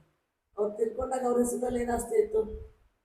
ಏನೋ ಇಟ್ಟು ಮೊದಲಿಂದ ಅವ್ರು ನನಗೇನೋ ಬೇಡ ಅಂತಿದ್ರು. Very minimal. ಬ್ಯಾಂಕ್ ಅಕೌಂಟ್ ಏನು ಪಾರ್ಲಿಮೆಂಟಲ್ಲಿ ಇದ್ದಿದ್ದು ಅದೇ ಮೊದಲನೇ ಅಕೌಂಟ್. ಅವರು ಪಾರ್ಲಿಮೆಂಟ್ ಸ್ಯಾಲರಿ ಬಂದಾಗ ಬ್ಯಾಂಕ್ ಅಕೌಂಟ್ ಓಪನ್ ಮಾಡಿದ್ರು. ಯಾವುದು ಅಂದರೆ ಅವ್ರ ಹೆಸರಲ್ಲಿ ಅಂತ ಯಾವುದನ್ನು ಮಾಡ್ಕೊಳ್ಳೋ ಇಲ್ಲ, ಪ್ರವೃತ್ತಿನೂ ಇರಲಿಲ್ಲ. ಅವ್ರು ಇಲ್ಲಿದ್ದಾರೆ, ಎಷ್ಟು ಜನ ಇದೆ. ಅದನ್ನು ನಾವು ಹೇಳಬೇಕು, ಜನಕ್ಕೂ ಗೊತ್ತಾಗಬೇಕು. ಇಲ್ಲ ಅಂತಂದರೆ ಯಾವಾಗೋ ಇರ್ತಿದ್ರು, ಈಗ ಯಾರೂ ಇಲ್ಲ ಅನ್ನೋದಾಗಬಾರ್ದು ಅನ್ನೋ ದೃಷ್ಟಿಯಿಂದ ನಾವು 2 ಪ್ರೇರಣಾ ಕೇಂದ್ರಗಳನ್ನು, ಹುಬ್ಬಳ್ಳಿದು ಮತ್ತು ಬೆಂಗಳೂರು ನಡೆಸುವಂಥದ್ದು. ಪುಸ್ತಕಗಳಿರ್ಬೋದು, ಅವರ ನೆನಪಿನ ನಾಯಕತ್ವ ಗುಣಗಳನ್ನು ಹೇಳುವಂಥದ್ದು ಇರ್ಬೋದು, ಸಾಮಾಜಿಕ ಕಳಕಳಿ ಬೆಳೆಸುವಂಥದ್ದು, ಟೀಮ್ ವರ್ಕನ್ನು ಮಾಡುವಂಥದ್ದು ಎಲ್ಲ ಸಂಗತಿಗಳನ್ನ ಹೇಳುವಂಥ ಪ್ರಯತ್ನ ಅನಂತಕುಮಾರ್ ಪ್ರತಿಷ್ಠಾನ ಮಾಡ್ತಾರೆ. ಸೊ ಇವಾಗ ನೀವು ತುಂಬ ಹತ್ತಿರದಿಂದ ಪೊಲಿಟಿಕ್ಸ್ ನೋಡೋದ್ರಿಂದ ಮ್ಯಾಮ್, ನರೇಂದ್ರ ಮೋದಿ ಅವರು ಹೇಳ್ತಾರೆ ಯಂಗ್ಸ್ಟರ್ಸ್ ಬರಬೇಕು ಅವರ ಪೊಲಿಟಿಕ್ಸ್ಗೆ, ಯಂಗ್ಸ್ಟರ್ಸ್ ಬರಬೇಕು ಪೊಲಿಟಿಕ್ಸ್ಗೆ ಅಂತ. ಆಲ್ಸೋ ಅನಂತಕುಮಾರ್ ಅವ್ರದ್ದು ಅದಿತ್ತು, ಯಾವ ಥರ ಯಂಗ್ಸ್ಟರ್ಸ್ ಬರಬೇಕು, ಅವರು ಸಹ ಪೊಲಿಟಿಕ್ಸಲ್ಲಿ ತೊಡಸ್ಕೊಬೇಕು ಅಂತೆಲ್ಲ ತುಂಬ ಆಸೆ ಇತ್ತು. ಈಗ ಆ್ಯಸ್ ಅನ್ ಯಂಗ್ಸ್ಟರ್, ಇವಾಗ ನಾನು ಪೊಲಿಟಿಕ್ಸ್ ಬರಬೇಕು ಅಥವಾ ತುಂಬ ಯಂಗ್ಸ್ಟರ್ಸ್ಗೆಲ್ಲ ಪೊಲಿಟಿಕ್ಸ್ ಬರಬೇಕು ಅಂದರೆ ಹಿಂದೆ ಒಂದು ಯಾರ್ದಾರು ಸಪೋರ್ಟ್ ಇರಬೇಕು ಅಥವಾ ಬ್ಯಾಕ್ಗ್ರೌಂಡ್ ಸಪೋರ್ಟ್ ಇರಬೇಕು, ಇಲ್ಲಾಂದರೆ ದುಡ್ಡು ಇರಬೇಕು, ಇಲ್ಲಾಂದರೆ ಆಗಲ್ಲ, ಕಷ್ಟ ಇದೆ ಅಂತ ಅನ್ಸುತ್ತೆ ನಮಗೇನೆ ನೋಡೋಕೆ ಹೋದಾಗ. ನಿಮ್ಗೆ ಇದ್ರ ಬಗ್ಗೆ ಅಭಿಪ್ರಾಯ ಏನು? ನಮಗೆ ಒಬ್ಬ ಯಂಗ್ಸ್ಟರ್ ಬರಬೇಕು ಅಂದರೆ ನಾವು ಈಗ ತುಂಬ ಜನ ಯಂಗ್ಸ್ಟರ್ಸ್ ಹತ್ರ ನಾವೇ ಪೊಲಿಟಿಕ್ಸ್ ಬಗ್ಗೆ ಮಾಡಕ್ಕೆ ಹೋದರೆ ಅದೊಂಥರ ಕೆಟ್ಟ ರೀತಿಲಿ ನೋಡ್ತಾರೆ ಪೊಲಿಟಿಕ್ಸ್ನ. ನಾವೇನೋ ಅದರಿಂದ ತುಂಬ ಸಾಧನೆ ಮಾಡ್ಬೋದು ಅಥವಾ ಜನಕ್ಕೆ ಒಳ್ಳೇದು ಮಾಡ್ಬೋದು ಅಂತ ನೋಡಕ್ಕೆ ಹೋಗಲ್ಲ, ಬೇರೆ ಥರ ನೋಡ್ತಾರೆ. ಸೊ ಆಸ್ ಅನ್ ಯಂಗ್ಸ್ಟರ್ ಇವಾಗ ಒಂದು ಪೊಲಿಟಿಕ್ಸ್ ಬರಬೇಕು ಅಂದರೆ ಅಥವಾ ಆ ಒಂದು ಪೊಲಿಟಿಕ್ಸ್ ಕ್ಷೇತ್ರದಲ್ಲಿ ಇರಬೇಕು ಅಂದರೆ ಏನು ಗುಣಗಳಿರಬೇಕು and what's your tips ma'am to be in politics? And ಈಗಿನ ಸಿಚುವೇಶನ್ ನಾನು ಹೇಳ್ದಂಗೆ ಏನು ಅನ್ಸುತ್ತೆ ಮ್ಯಾಮ್? ಇನ್ನು ಅನಂತಕುಮಾರ್ ಅವ್ರ ಎಂಗೇಜಲ್ಲೇ ಪಾಲಿಟಿಕ್ಸ್ ಬಂದರು, 27ನೇ ವಯಸ್ಸಿಗೆ ಪಾಲಿಟಿಕ್ಸ್ ಬಂದಿದ್ರು. ಲಕ್ಕಿಲಿ ಅವ್ರ ತಂದೆ ತಾಯಿಗಳು ಸಪೋರ್ಟ್ ಮಾಡಿದ್ರು. ಓಕೆ. ಜೊತೆಗೆ ನನಗೂ ಗೊತ್ತಿತ್ತು ಅವ್ರು ಏನೋ ಸಂಪಾದನೆನೂ ಇಲ್ಲ ಮತ್ತು ಪಾಲಿಟಿಕ್ಸ್ ಅಲ್ಲಿ ಅವಾಗೇನು ಫ್ಯೂಚರ್ ಇದೆ ಅಂತ ನಮ್ಮ ಕನಸು ಮನಸ್ಸಿನಲ್ಲೂ ನಾವು ಇಷ್ಟು ಬೇಗ ಸರ್ಕಾರ ಬಂದು ಏನೋ ಅವ್ರ ಮಂತ್ರಿ ಆಗ್ತಾರೆ ಅನ್ನೋದಿರಲಿಲ್ಲ. ಓಕೆ. ಅವರು ಪಾಲಿಟಿಕ್ಸ್ ಬಂದಾಗ ಅವ್ರಿಗೂ ಖಂಡಿತ ಇರಲಿಲ್ಲ, ಯಾಕಂದ್ರೆ 2% ಶೇರ್ ವೋಟ್ಸ್ ಏನಾಗುತ್ತೆ ಏನೂ ಆಗಲ್ಲ. ಒಂದು ಪಾಲಿಟಿಕ್ಸ್ ಅಲ್ಲಿ ಅನಂತಕುಮಾರ್ ಬಂದಿದ್ದು ಯಾವುದೋ ಪದವಿಗಾಗಿ ಅಲ್ಲ, ನಾನೊಂದು MLA ಆಗಬೇಕು, ಮಿನಿಸ್ಟರ್ ಆಗಬೇಕು, ದೇಶ ಆಳಬೇಕು ಅನ್ನೋದು ಅಲ್ಲ. ಒಂದು ಪರ್ಯಾಯ ಜನಪರ ಪಕ್ಷ ಕಟ್ಟಬೇಕು, ಅದರ ಧ್ವನಿ ಕೇಳುವಂಗಾಗಬೇಕು, ಜನರು ಧ್ವನಿ ಕೇಳಬೇಕು ಅನ್ನೋ ಒಂದು ಉದ್ದೇಶ ಇಟ್ಕೊಂಡು ಬಂದಿದ್ದು. ಮಂತ್ರಿ ಆಗ್ತೀನಿ ಅನ್ನೋದು ಇರಲಿಲ್ಲ. That is one one tip. ಏನೋ ಒಂದು ಆಗಬೇಕು ಅಂತ ಹೋದ್ರೆ ಅದು ಆಗ್ಲಿಲ್ಲ ಅಂದಾಗ ಬೇಜಾರಾಗತ್ತೆ, ಬೇಗ ಭ್ರಮ ನಿರಸನ ಆಗ್ಬಿಡುತ್ತೆ, ಅವ್ರನ್ನ ಟಿಕೆಟ್ ಕೊಡ್ಲಿಲ್ಲ. ಆದ್ರೆ ಏನಂತಂದ್ರೆ ಅದ್ರ ಸೂಕ್ತ ವಾತಾವರಣ ಬೇಕಾಗತ್ತೆ. ಈಗಿದೆಯಾ ಕಷ್ಟ. ಈಗೇನಾಗತ್ತೆ ಅಂತಂದ್ರೆ ನೀವು ಒಂದು ಬಿಲ್ಡಿಂಗ್ ಕಟ್ಟೋ ಸಮಯದಲ್ಲಿರುವಂತ ಅನುಭವ ಕಟ್ಟಿದಾದ್ಮೇಲೆ ಇರಲ್ಲ, ಎಲ್ಲ ಫಿಕ್ಸ್ ಆಗ್ಬಿಟ್ಟಿರ್ತದೆ. ಆಮೇಲೆ ಏನಾದ್ರೂ ರಿಪೇರಿ ಕೆಲಸ ಇರ್ಬೇಕು, ಅದು ಮುರಿದ್ರೆ, ಇಲ್ಲಾಂದ್ರೆ ರೋಲ್ ಇರಲ್ಲ. ಆದ್ರೆ ಮಾಡಬೇಕು ಅಂತಂದ್ರೆ ಇದನ್ನ ಮನಸ್ಸಲ್ಲಿ ಇಟ್ಕೊಂಡು ಸಮಾಜದ ಬದಲಾವಣೆ, ದೇಶಕ್ಕೆ ಒಳ್ಳೇದಾಗಬೇಕು, ನಮ್ಮ ಜನರಿಗೆ ಒಳ್ಳೇದಾಗೋದಕ್ಕೆ ನಾನು ಹೋಗಬೇಕು ಅಂತ ಹೋಗಿ ಪಾಲಿಟಿಕ್ಸ್ ಅಲ್ಲಿ ಎರಡೂ ಇದೆ, ನೆಗೆಟಿವ್ ಇದೆ, ಪಾಸಿಟಿವ್ ಇದೆ. ಕೆಲವೊಂದ್ಸಲ ಇದು ಎತ್ತರ ಬೆಳೆಯುತ್ತೆ, ಇದು ಕಡಿಮೆ ಆಗುತ್ತೆ. ಹತ್ತಿರದಿಂದ ನೋಡಿದಾಗ ತಾನೇ ಒಳಗಡೆ ಇದೊಂದು ಚಕ್ರವ್ಯೂಹ, ಒಳಗೂ ಹೋಗ್ಬೇಕು, ಹೊರಗೆ ಬರೋದು ಕಲಿಬೇಕು, ಗೆಲ್ಲೋದು, ಬದುಕಬೇಕು. ಅದನ್ನು ಯಾವಾಗ ಮೊದಲು ಬದುಕಬೇಕು. ನಾವೇ ಸತ್ತೋಗ್ಬಿಟ್ರೆ ಹೋರಾಟನ ನಿಂತೋಯ್ತು. ಅಲ್ಲಿ ಒಳಗೆ ಹೋಗೋದನ್ನು ಕಲ್ತ್ಕೊಂಡು ಅದನ್ನ ಇದ್ದು ಜಯಿಸುವಂತ ಪ್ರಯತ್ನ. ಒಂದ್ಸಲ ಅಪ್ಸ್ ಅಂಡ್ ಡೌನ್ಸ್ ಇರ್ತವೆ, ಮಾಡ್ಬೇಕು, ಯುವಕರು ತಗೋಬೇಕು. ಆದ್ರೆ ಅದನ್ನೊಂದು ಇವತ್ತಿನ ದಿನದಲ್ಲೇ ಅದೊಂದು ಜೀವನ ವ್ರತವಾಗಿ ತಗೊಳೋದಾದ್ರೆ ಅದನ್ನ ಹಂಗೆ ತಗೊಂಡಿದ್ರು. ಅದು ಬೇಕಾಗಿರೋ ಕೋಟೆಯನ್ನು ಅವರೇ ಕಟ್ಕೊಂಡ್ರು. ಆರಂಭದಲ್ಲಿ ಅವ್ರಿಗೇನು ಯಾರೇನು ಏನು ರೆಡ್ ಕಾರ್ಪೆಟ್ ಇಂದ ಯಾರು ಸ್ವಾಗತ ಮಾಡಿಲ್ಲ.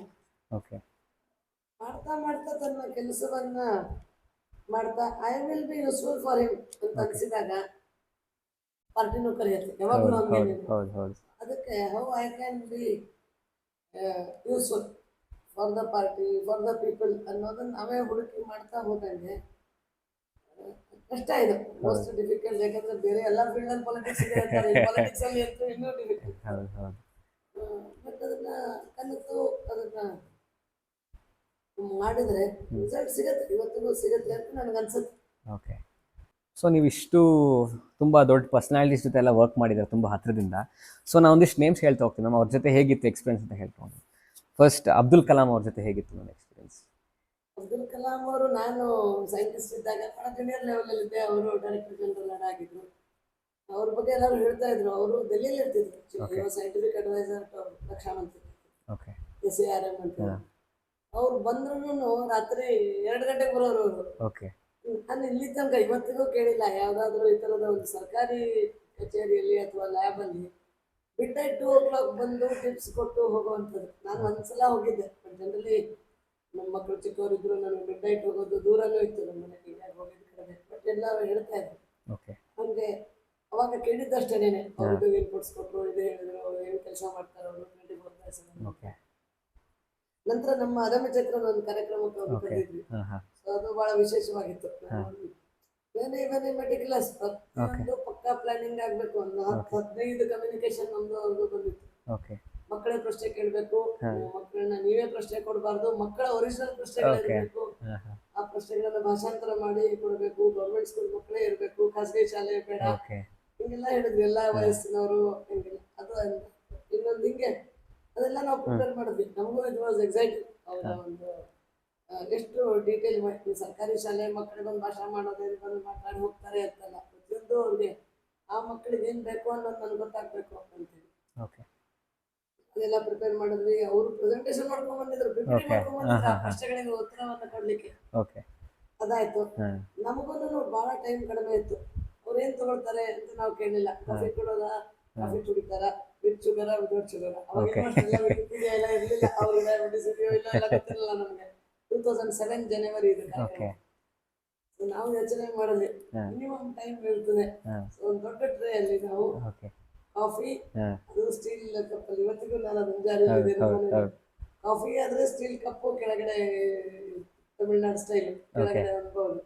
ಸೊ ಒಂದು ವಿತ್ ಶುಗರ್, ಒಂದು ಶುಗರ್ಲೆಸ್. ವಿತ್ ಶುಗರ್ ಅಲ್ಲಿ ಒಂದು ಚಮಚ ಇಟ್ಟಿದ್ವಿ, ಇದು sugarless. Tea with sugar, sugarless.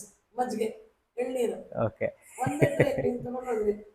ಅವ್ರಿಗೆ ಏನು ಅಂದ್ರೆ ನಾವು ಕೇಳಿ ಅವ್ರು ಹೇಳಿ ತರೋ ಅಷ್ಟು ಟೈಮಿನಲ್ಲಿ he was so happy. What is this? Coffee with sugar, without sugar, tea ಹೇಳಿಬಿಟ್ವಿ. ನಗಕ್ಷ yes, this is what. Do you know what I will choose ಅಂತಂದ್ರು. ನಾನು ಏನು ಹೇಳಿಲ್ಲ ಅದಕ್ಕೆ. I will choose buttermilk because I can drink it fast. This is what ಅಂತಂದ್ರು. ಗಡ ಮಜ್ಜಿಗೆ ಕುಡಿದು ಇಂತಲ್ಲೇನೆ ಹಿಂಗೆ ಕುಡಿದು ಹಿಂಗೆ ಇಟ್ಬಿಟ್ರು.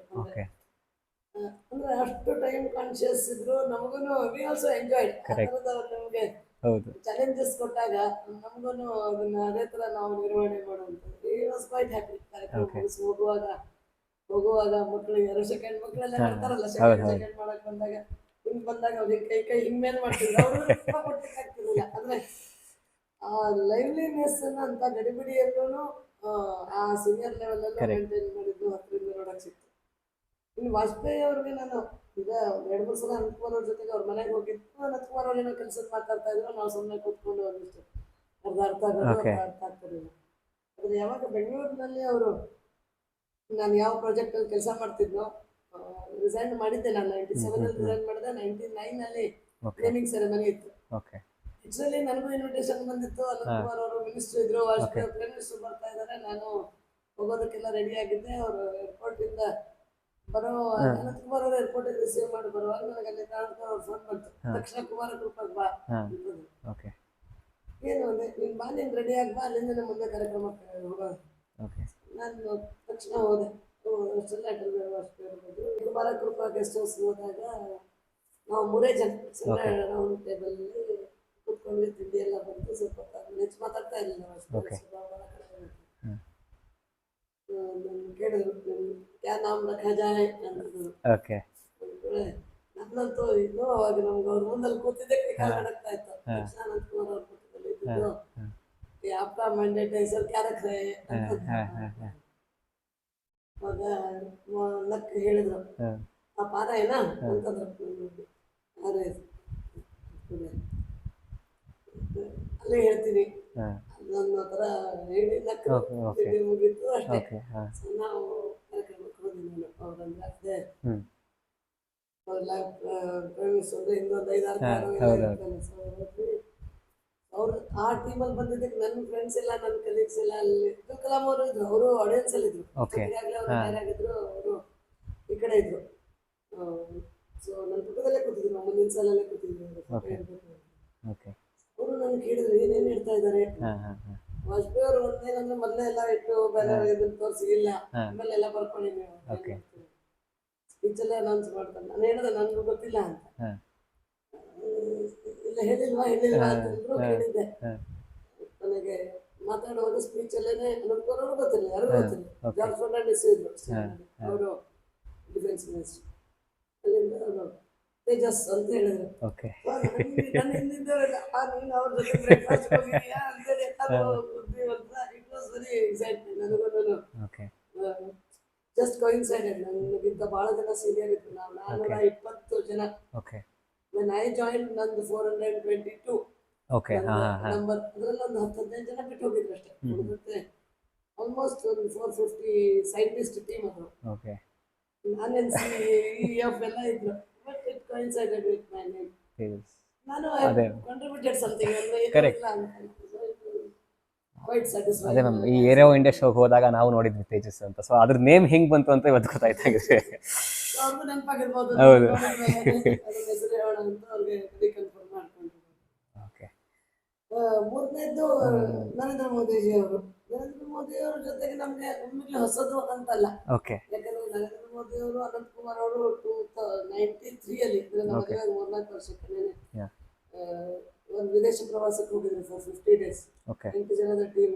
ಇವತ್ತು ಫೋಟೋಗಳು ಹೌದು ಹೌದು. ಯಾರ್ಯಾರು ಟೀಮಲ್ಲಿ ಇದ್ದಾರೆ ಅಂತ ನಮ್ಗೆ ಗೊತ್ತಿತ್ತು. ನರೇಂದ್ರ ಮೋದಿ ಅವರು ನಮ್ಮ ಮನೆಗೆ ಬೆಂಗಳೂರಿಗೆ ಬಂದಾಗ, ಯಾಕಂದ್ರೆ ಆ ಮನೇಲೆ ಎಲ್ಲ ಅಲ್ಲೇ ಇರ್ತದೆ, ಆಫೀಸ್ ಕಂಪನಿ. ವೇದವ್ಯಾಸ್ ಭಟ್ ಅವ್ರ ಹತ್ರ ಫೋಟೋ ಇದೆ. ಓಕೆ. ಅವ್ರದ್ದು ನಾವೆಲ್ಲ ಫೋಟೋನೇ ತಗೋತಿರ್ಲಿಲ್ಲ, ನಮ್ಗೆ ಗೊತ್ತೇ ಇಲ್ಲ.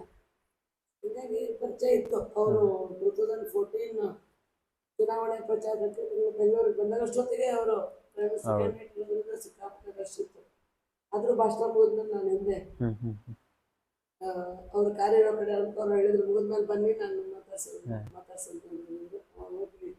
ತುಂಬಾ ವರ್ಷದ ನಂತರ ನಾನು ಅವಾಗ ಹತ್ರದಿಂದ ಹೋಗಿ ಮಾತಾಡಕ್ ಹೋದಾಗ ಹೇಳಿದ್ರು, अनंत कुमार कहते हैं कि उनके घर में उनसे फैन और किसी के फैन ज्यादा है. ನಾವೆಲ್ಲರೂ ಮೋದಿ ಮೋದಿ ಇದಿತ್ತಲ್ಲ, ಅದಕ್ಕೆ ನಾವೆಲ್ಲ ಅನಂತ್ ಕುಮಾರ್ ಫ್ಯಾನ್ ಅಲ್ಲ, ನಾವೆಲ್ಲ ಮೋದಿ ಫ್ಯಾನ್ ಅಂತ ಹೇಳೋದನ್ನು ಇಂಡೈರೆಕ್ಟ್ ಆಗಿ. अनंत कुमार कहते हैं कि उनके फैन कम हो गए आजकल. ಅದಾದ್ಮೇಲೆ ಅವರು ಆಸ್ ಎ ಪ್ರೈಮ್ ಮಿನಿಸ್ಟರ್ ನಾನು ಬಹಳ ಕಡಿಮೆ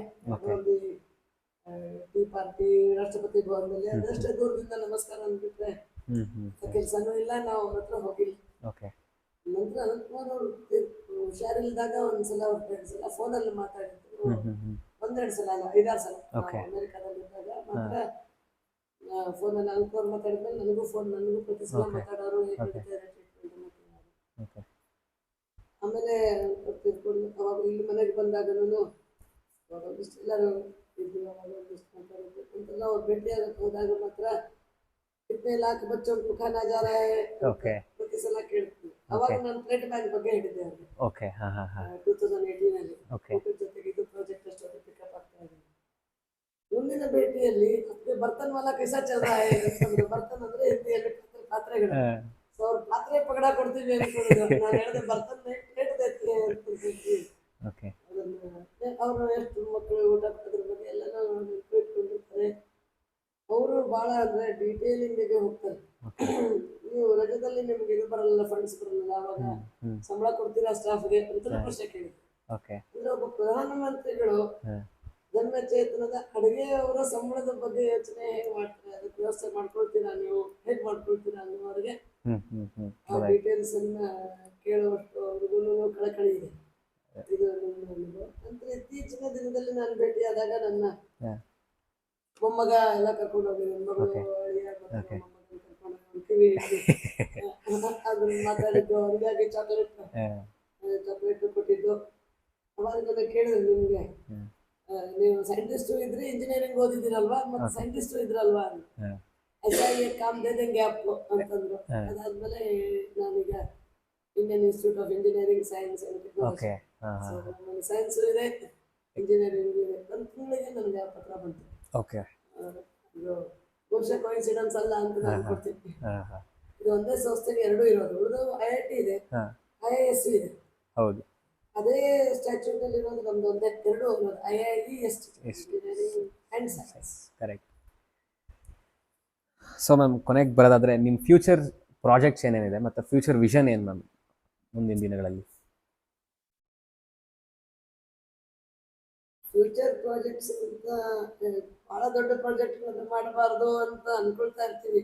ಇವತ್ತು ನಾವು ಎಲ್ಲ ಕ್ಷೇತ್ರದಲ್ಲೂ ಇದ್ದೀವಿ. ಆಕ್ಚುಲಿ ಅನ್ನ, ಅಕ್ಷರ, ಆರೋಗ್ಯ, ಪ್ರಕೃತಿ, ಸಂಸ್ಕೃತಿ ಅಂತಿರೋದ್ರಿಂದ, ವಿಶೇಷವಾಗಿ ಅನಂತಕುಮಾರ್ ಪ್ರತಿಷ್ಠಾನದಿಂದ ನಾವು ಒಂದು ದೇಶದ ಇತಿಹಾಸ, ದೇಶದ ಅಸ್ಮಿತೆ, ಇತಿಹಾಸ ಅನ್ನೋದಕ್ಕಿಂತ ಅಸ್ಮಿತೆ ಅಂತಂದ್ರೆ proud history of the country, ಮತ್ತು ನಮ್ಮಲ್ಲಿ ಆಗಲಿ ಹೋಗಿರೋ ಆ ನಾಯಕರು ಅನಂತಕುಮಾರರಿಂದ ಹಿಡ್ಕೊಂಡು ನಾವು ಧರ್ಮರಾಜ, ಭೀಷ್ಮ, ಅರ್ಜುನ, ಇನ್ನು ವೇದ ಕಾಲದಿಂದನೂ ನೋಡ್ಬೋದು. ಅವರ ನಾಯಕತ್ವ ಗುಣಗಳು ಗೊತ್ತಾಗಬೇಕು. ಆ ಒಂದು ಅವರ ಹಿರಿಮೆ ನಮ್ಮವ್ರು ಗೊತ್ತಾಗಬೇಕು ಅನ್ನೋದು ಆ ದೃಷ್ಟಿಯಿಂದ ನಾವು ಕೆಲಸ ಮಾಡ್ತಿದ್ದೀವಿ. ಹೆಚ್ಚು ಹೆಚ್ಚು ಅದನ್ನು ವ್ಯಾಪಕವಾಗಿ ಬೆಳೆಸಬೇಕು ಅನ್ನುವಂಥದ್ದು.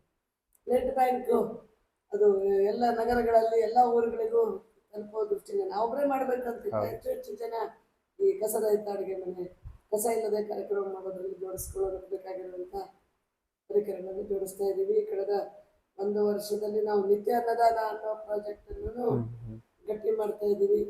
ಈ ಅನ್ನದಾನ ಅನ್ನೋದು ಎಷ್ಟು ಬದಲಾವಣೆ ತರುತ್ತೆ ಅಂತಂದರೆ, ಈ ಭಾಗದ್ದು ನಾವೆಲ್ಲಿ ಅಧಮಚೇತನ ಇದೆಯೋ ಈ ಭಾಗದಲ್ಲಿ 5 ವರ್ಷದಿಂದ ನಾವು ನಿತ್ಯ ಊಟ ಕೊಡ್ತಾ ಇದ್ದೀವಿ. ಇಲ್ಲಿ ಅಕ್ಕಪಕ್ಕದವ್ರು ಹೇಳ್ತಾರೆ, ನೀವು ಊಟ ಕೊಟ್ಟ ಮೇಲೆ ಇಲ್ಲಿ ಕ್ರೈಮ್ ರೇಟ್ ಕಡಿಮೆ ಆಗಿದೆ ಅಂತ. ಓಕೆ. ಒಂದು ಹೊತ್ತಿನ ಒಳ್ಳೆಯ ಊಟ, ಶಾಲೆಗಳಲ್ಲಿ ರಿಸಲ್ಟ್ ಇಂಪ್ರೂವ್ ಆಗಿದೆ, ಮಕ್ಕಳ ಆರೋಗ್ಯ ಇಂಪ್ರೂವ್ ಆದರೆ ದೊಡ್ಡವರಲ್ಲಿ ಒಂದು ಭಾಗದ ಕ್ರೈಮ್ ರೇಟ್ ಕಡಿಮೆ ಮಾಡುತ್ತೆ ಅಂತಂದರೆ ಹೌದು, ಬಹಳಷ್ಟು ವ್ಯತ್ಯಾಸವನ್ನು ತರುತ್ತೆ. ಆ ದೃಷ್ಟಿಯಿಂದ ಪೌಷ್ಟಿಕ ಸಾತ್ವಿಕ ಆಹಾರ ಸಿಗೋದ್ರ ಬಗ್ಗೆ ಈ ಥರದ ಬೇರೆ ಬೇರೆ ಆ ಸಂದರ್ಭದಲ್ಲಿ ಅವಶ್ಯಕತೆ ಇರುವಂತಹ ರೆಪ್ಲಿಕೇಬಲ್ ಮಾಡೆಲ್ಸ್ ಓಕೆ, ಮಾಡೋದನ್ನ ಅಂದರೆ ಮಾದರಿ ಕಾರ್ಯಕ್ರಮಗಳನ್ನು ಮಾಡಿಕೊಟ್ರೆ ಜನ ಅದನ್ನು ಅವರು ಅದನ್ನು ರೆಪ್ಲಿಕೇಟ್ ಮಾಡ್ಬೋದು. ನಾವೊಬ್ಬರೇ ಎಲ್ಲ ಮಾಡೋದು ಉದ್ದೇಶ ಖಂಡಿತ. Okay. So final message to the audience ಏನಾದ್ರು ಅಂದ್ಕೊಳ್ಳೋದಿದ್ರೆ, ಲಾಸ್ಟ್ ಒಂದು ಮೆಸೇಜ್.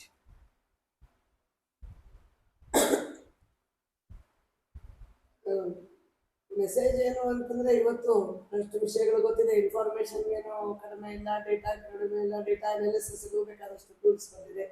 ಆದರೆ ಪ್ರಾಕ್ಟಿಕಲಿ ಇಂಪ್ಲಿಮೆಂಟ್ ಮಾಡಿ ಡೆಮಾನ್ಸ್ಟ್ರೇಟ್ ಮಾಡುವಂಥ ಅವಶ್ಯಕತೆ ಇವತ್ತಿದೆ. ಸಮಾಜದಲ್ಲಿ ಏನೋ ಅಂಕುಗಳಿದ್ದಾವೆ, ಅದನ್ನು ಗುರುತಿಸಿ ನಾವು ಮಾಡಿ ತೋರಿಸೋಣ. Walk the talk R talk what we walk ಅಂತ ಹೇಳ್ಬೋದು. That is the message. ಅದನ್ನು ಮಾಡುವಂಥ ಪ್ರಯತ್ನ ಅದನ್ನು ಚೇತನ ಮಾಡ್ತಾ ಬಂದಿದೆ. ಸೊ ಮ್ಯಾಮ್, ಈ ಒಂದು ಕಾನ್ವರ್ಸೇಷನ್ ನಿಮ್ಗೆ ಹೆಂಗೆ ಅನಿಸ್ತು ಮ್ಯಾಮ್ ಇವಾಗ ಮಾತಾಡಿದ್ದು ಇಷ್ಟೋ ತನಕ? Very good. ನಾನು ಕ್ವಶನ್ ನೋಡಿದ್ರೆ ಕವರಿಂಗ್ ಎವ್ರಿಥಿಂಗ್, ಎಲ್ಲ ಆಸ್ಪೆಕ್ಟನ್ನು ಕವರ್ ಮಾಡಿದ್ದು. ಮೈ ಅಪ್ರಿಷಿಯೇಷನ್ ಫಾರ್ ಯಂಗ್ಸ್ಟರ್ಸ್, ಎಸ್ಪೆಷಲಿ ನಾನು ಪ್ರತಿ ಭಾನುವಾರ ಯಂಗ್ಸ್ಟರ್ಸ್ ಬರ್ತಿದ್ದಾಗ ನನಗೆ ಅಂದ್ಕೊಳ್ತಿರ್ತೀನಿ, ನಾವು ಬಹುಶಃ ನಿಮ್ಮ ವಯಸ್ಸಲ್ಲಿದ್ದಾಗ ಇಷ್ಟೆಲ್ಲ ನಮಗೆ ಗೊತ್ತಾಗ್ತಾ ಇರಲಿಲ್ಲ. ಇವತ್ತು ಒಂದು ಕಡೆ ಎಕ್ಸ್ಪೋಜರು ಇದೆ, ಶಾರ್ಪ್ನೆಸ್ ಬೆಳೀತಾ ಇದೆ, ಮತ್ತು ಸಮಾಜ ಅಂತಾರೋ ಇಲ್ಲ ನನಗೆ ಗೊತ್ತಿಲ್ಲ ಏನಂತಾರೆ, ಬಟ್ ನನಗೆ ಆಲ್ವೇಸ್ ಫ್ರೆಂಡ್ ಸಮಾಜದ ಬಗ್ಗೆ ತಾನು ಏನು ಮಾಡಬೇಕು ಅನ್ನೋ ಕಳಕಳಿ ಇದೆ. ನಾವು ಬರೀ ದುಡ್ಡನ್ನೇ ಸಂಘಟಿಸ್ಕೊಂಡು ಓಡಾಡ್ತಾ ಇದ್ವಿ ನಾವು ಚಿಕ್ಕವರಿದ್ದಾಗೆಲ್ಲ. ಎಲ್ಲಿ ಸಂಬಳ ಜಾಸ್ತಿ ಸಿಗುತ್ತೆ ಕೆಲಸಕ್ಕೆ ಹೋಗೋದು, ಮೆಜಾರಿಟಿ ವಾಸ್ ದ್ಯಾಟ್. ಆದರೆ ಈಗಿನ ಅಂದರೆ ನೀವೆಲ್ಲ ನೋಡಿದಾಗ ಸೊ ಹ್ಯಾಪಿ ಏನಿದೆ ವರ್ಲ್ಡಲ್ಲಿ ಏನಾಗ್ತಾ ಇದೆ ಅದರಲ್ಲಿ ಇನ್ವಾಲ್ವ್ ಆಗ್ತಾ ಇದ್ದಾರೆ. ಅದ್ರ ಜೊತೆಗೆ ಪ್ರಶ್ನೆಗಳು ಅದೇ ಥರ ಇತ್ತು. I enjoy the conversation. ನನ್ನ ಕ್ಷಮಿಸಿ, ನನ್ನ ಗಂಟಲು ಸ್ವಲ್ಪ ಇದಾಗಿರೋದ್ರಿಂದ ಹಾರ್ಷ್ ಆಗಿರ್ಬೋದು ಕೇಳೋದರಿಗೆ. ಮತ್ತೆ ಸ್ವಲ್ಪ ರೆಸ್ಟ್ ತಗೊಂಡು ಸರಿ ಮಾಡ್ಕೊಂಡು ಬರ್ತೀನಿ. Thank you so much ma'am. ಈ ಒಂದು ಬಿಸಿ ಶೆಡ್ಯೂಲ್ ಟೈಮ್ ಮಾಡ್ಕೊಂಡು ನಮಗೆ ಒಂದು 2 ಅವರ್ ಟೈಮ್ ಕೊಟ್ಟು ಮಾಡಿದ್ವಿ. Thank you so much ma'am.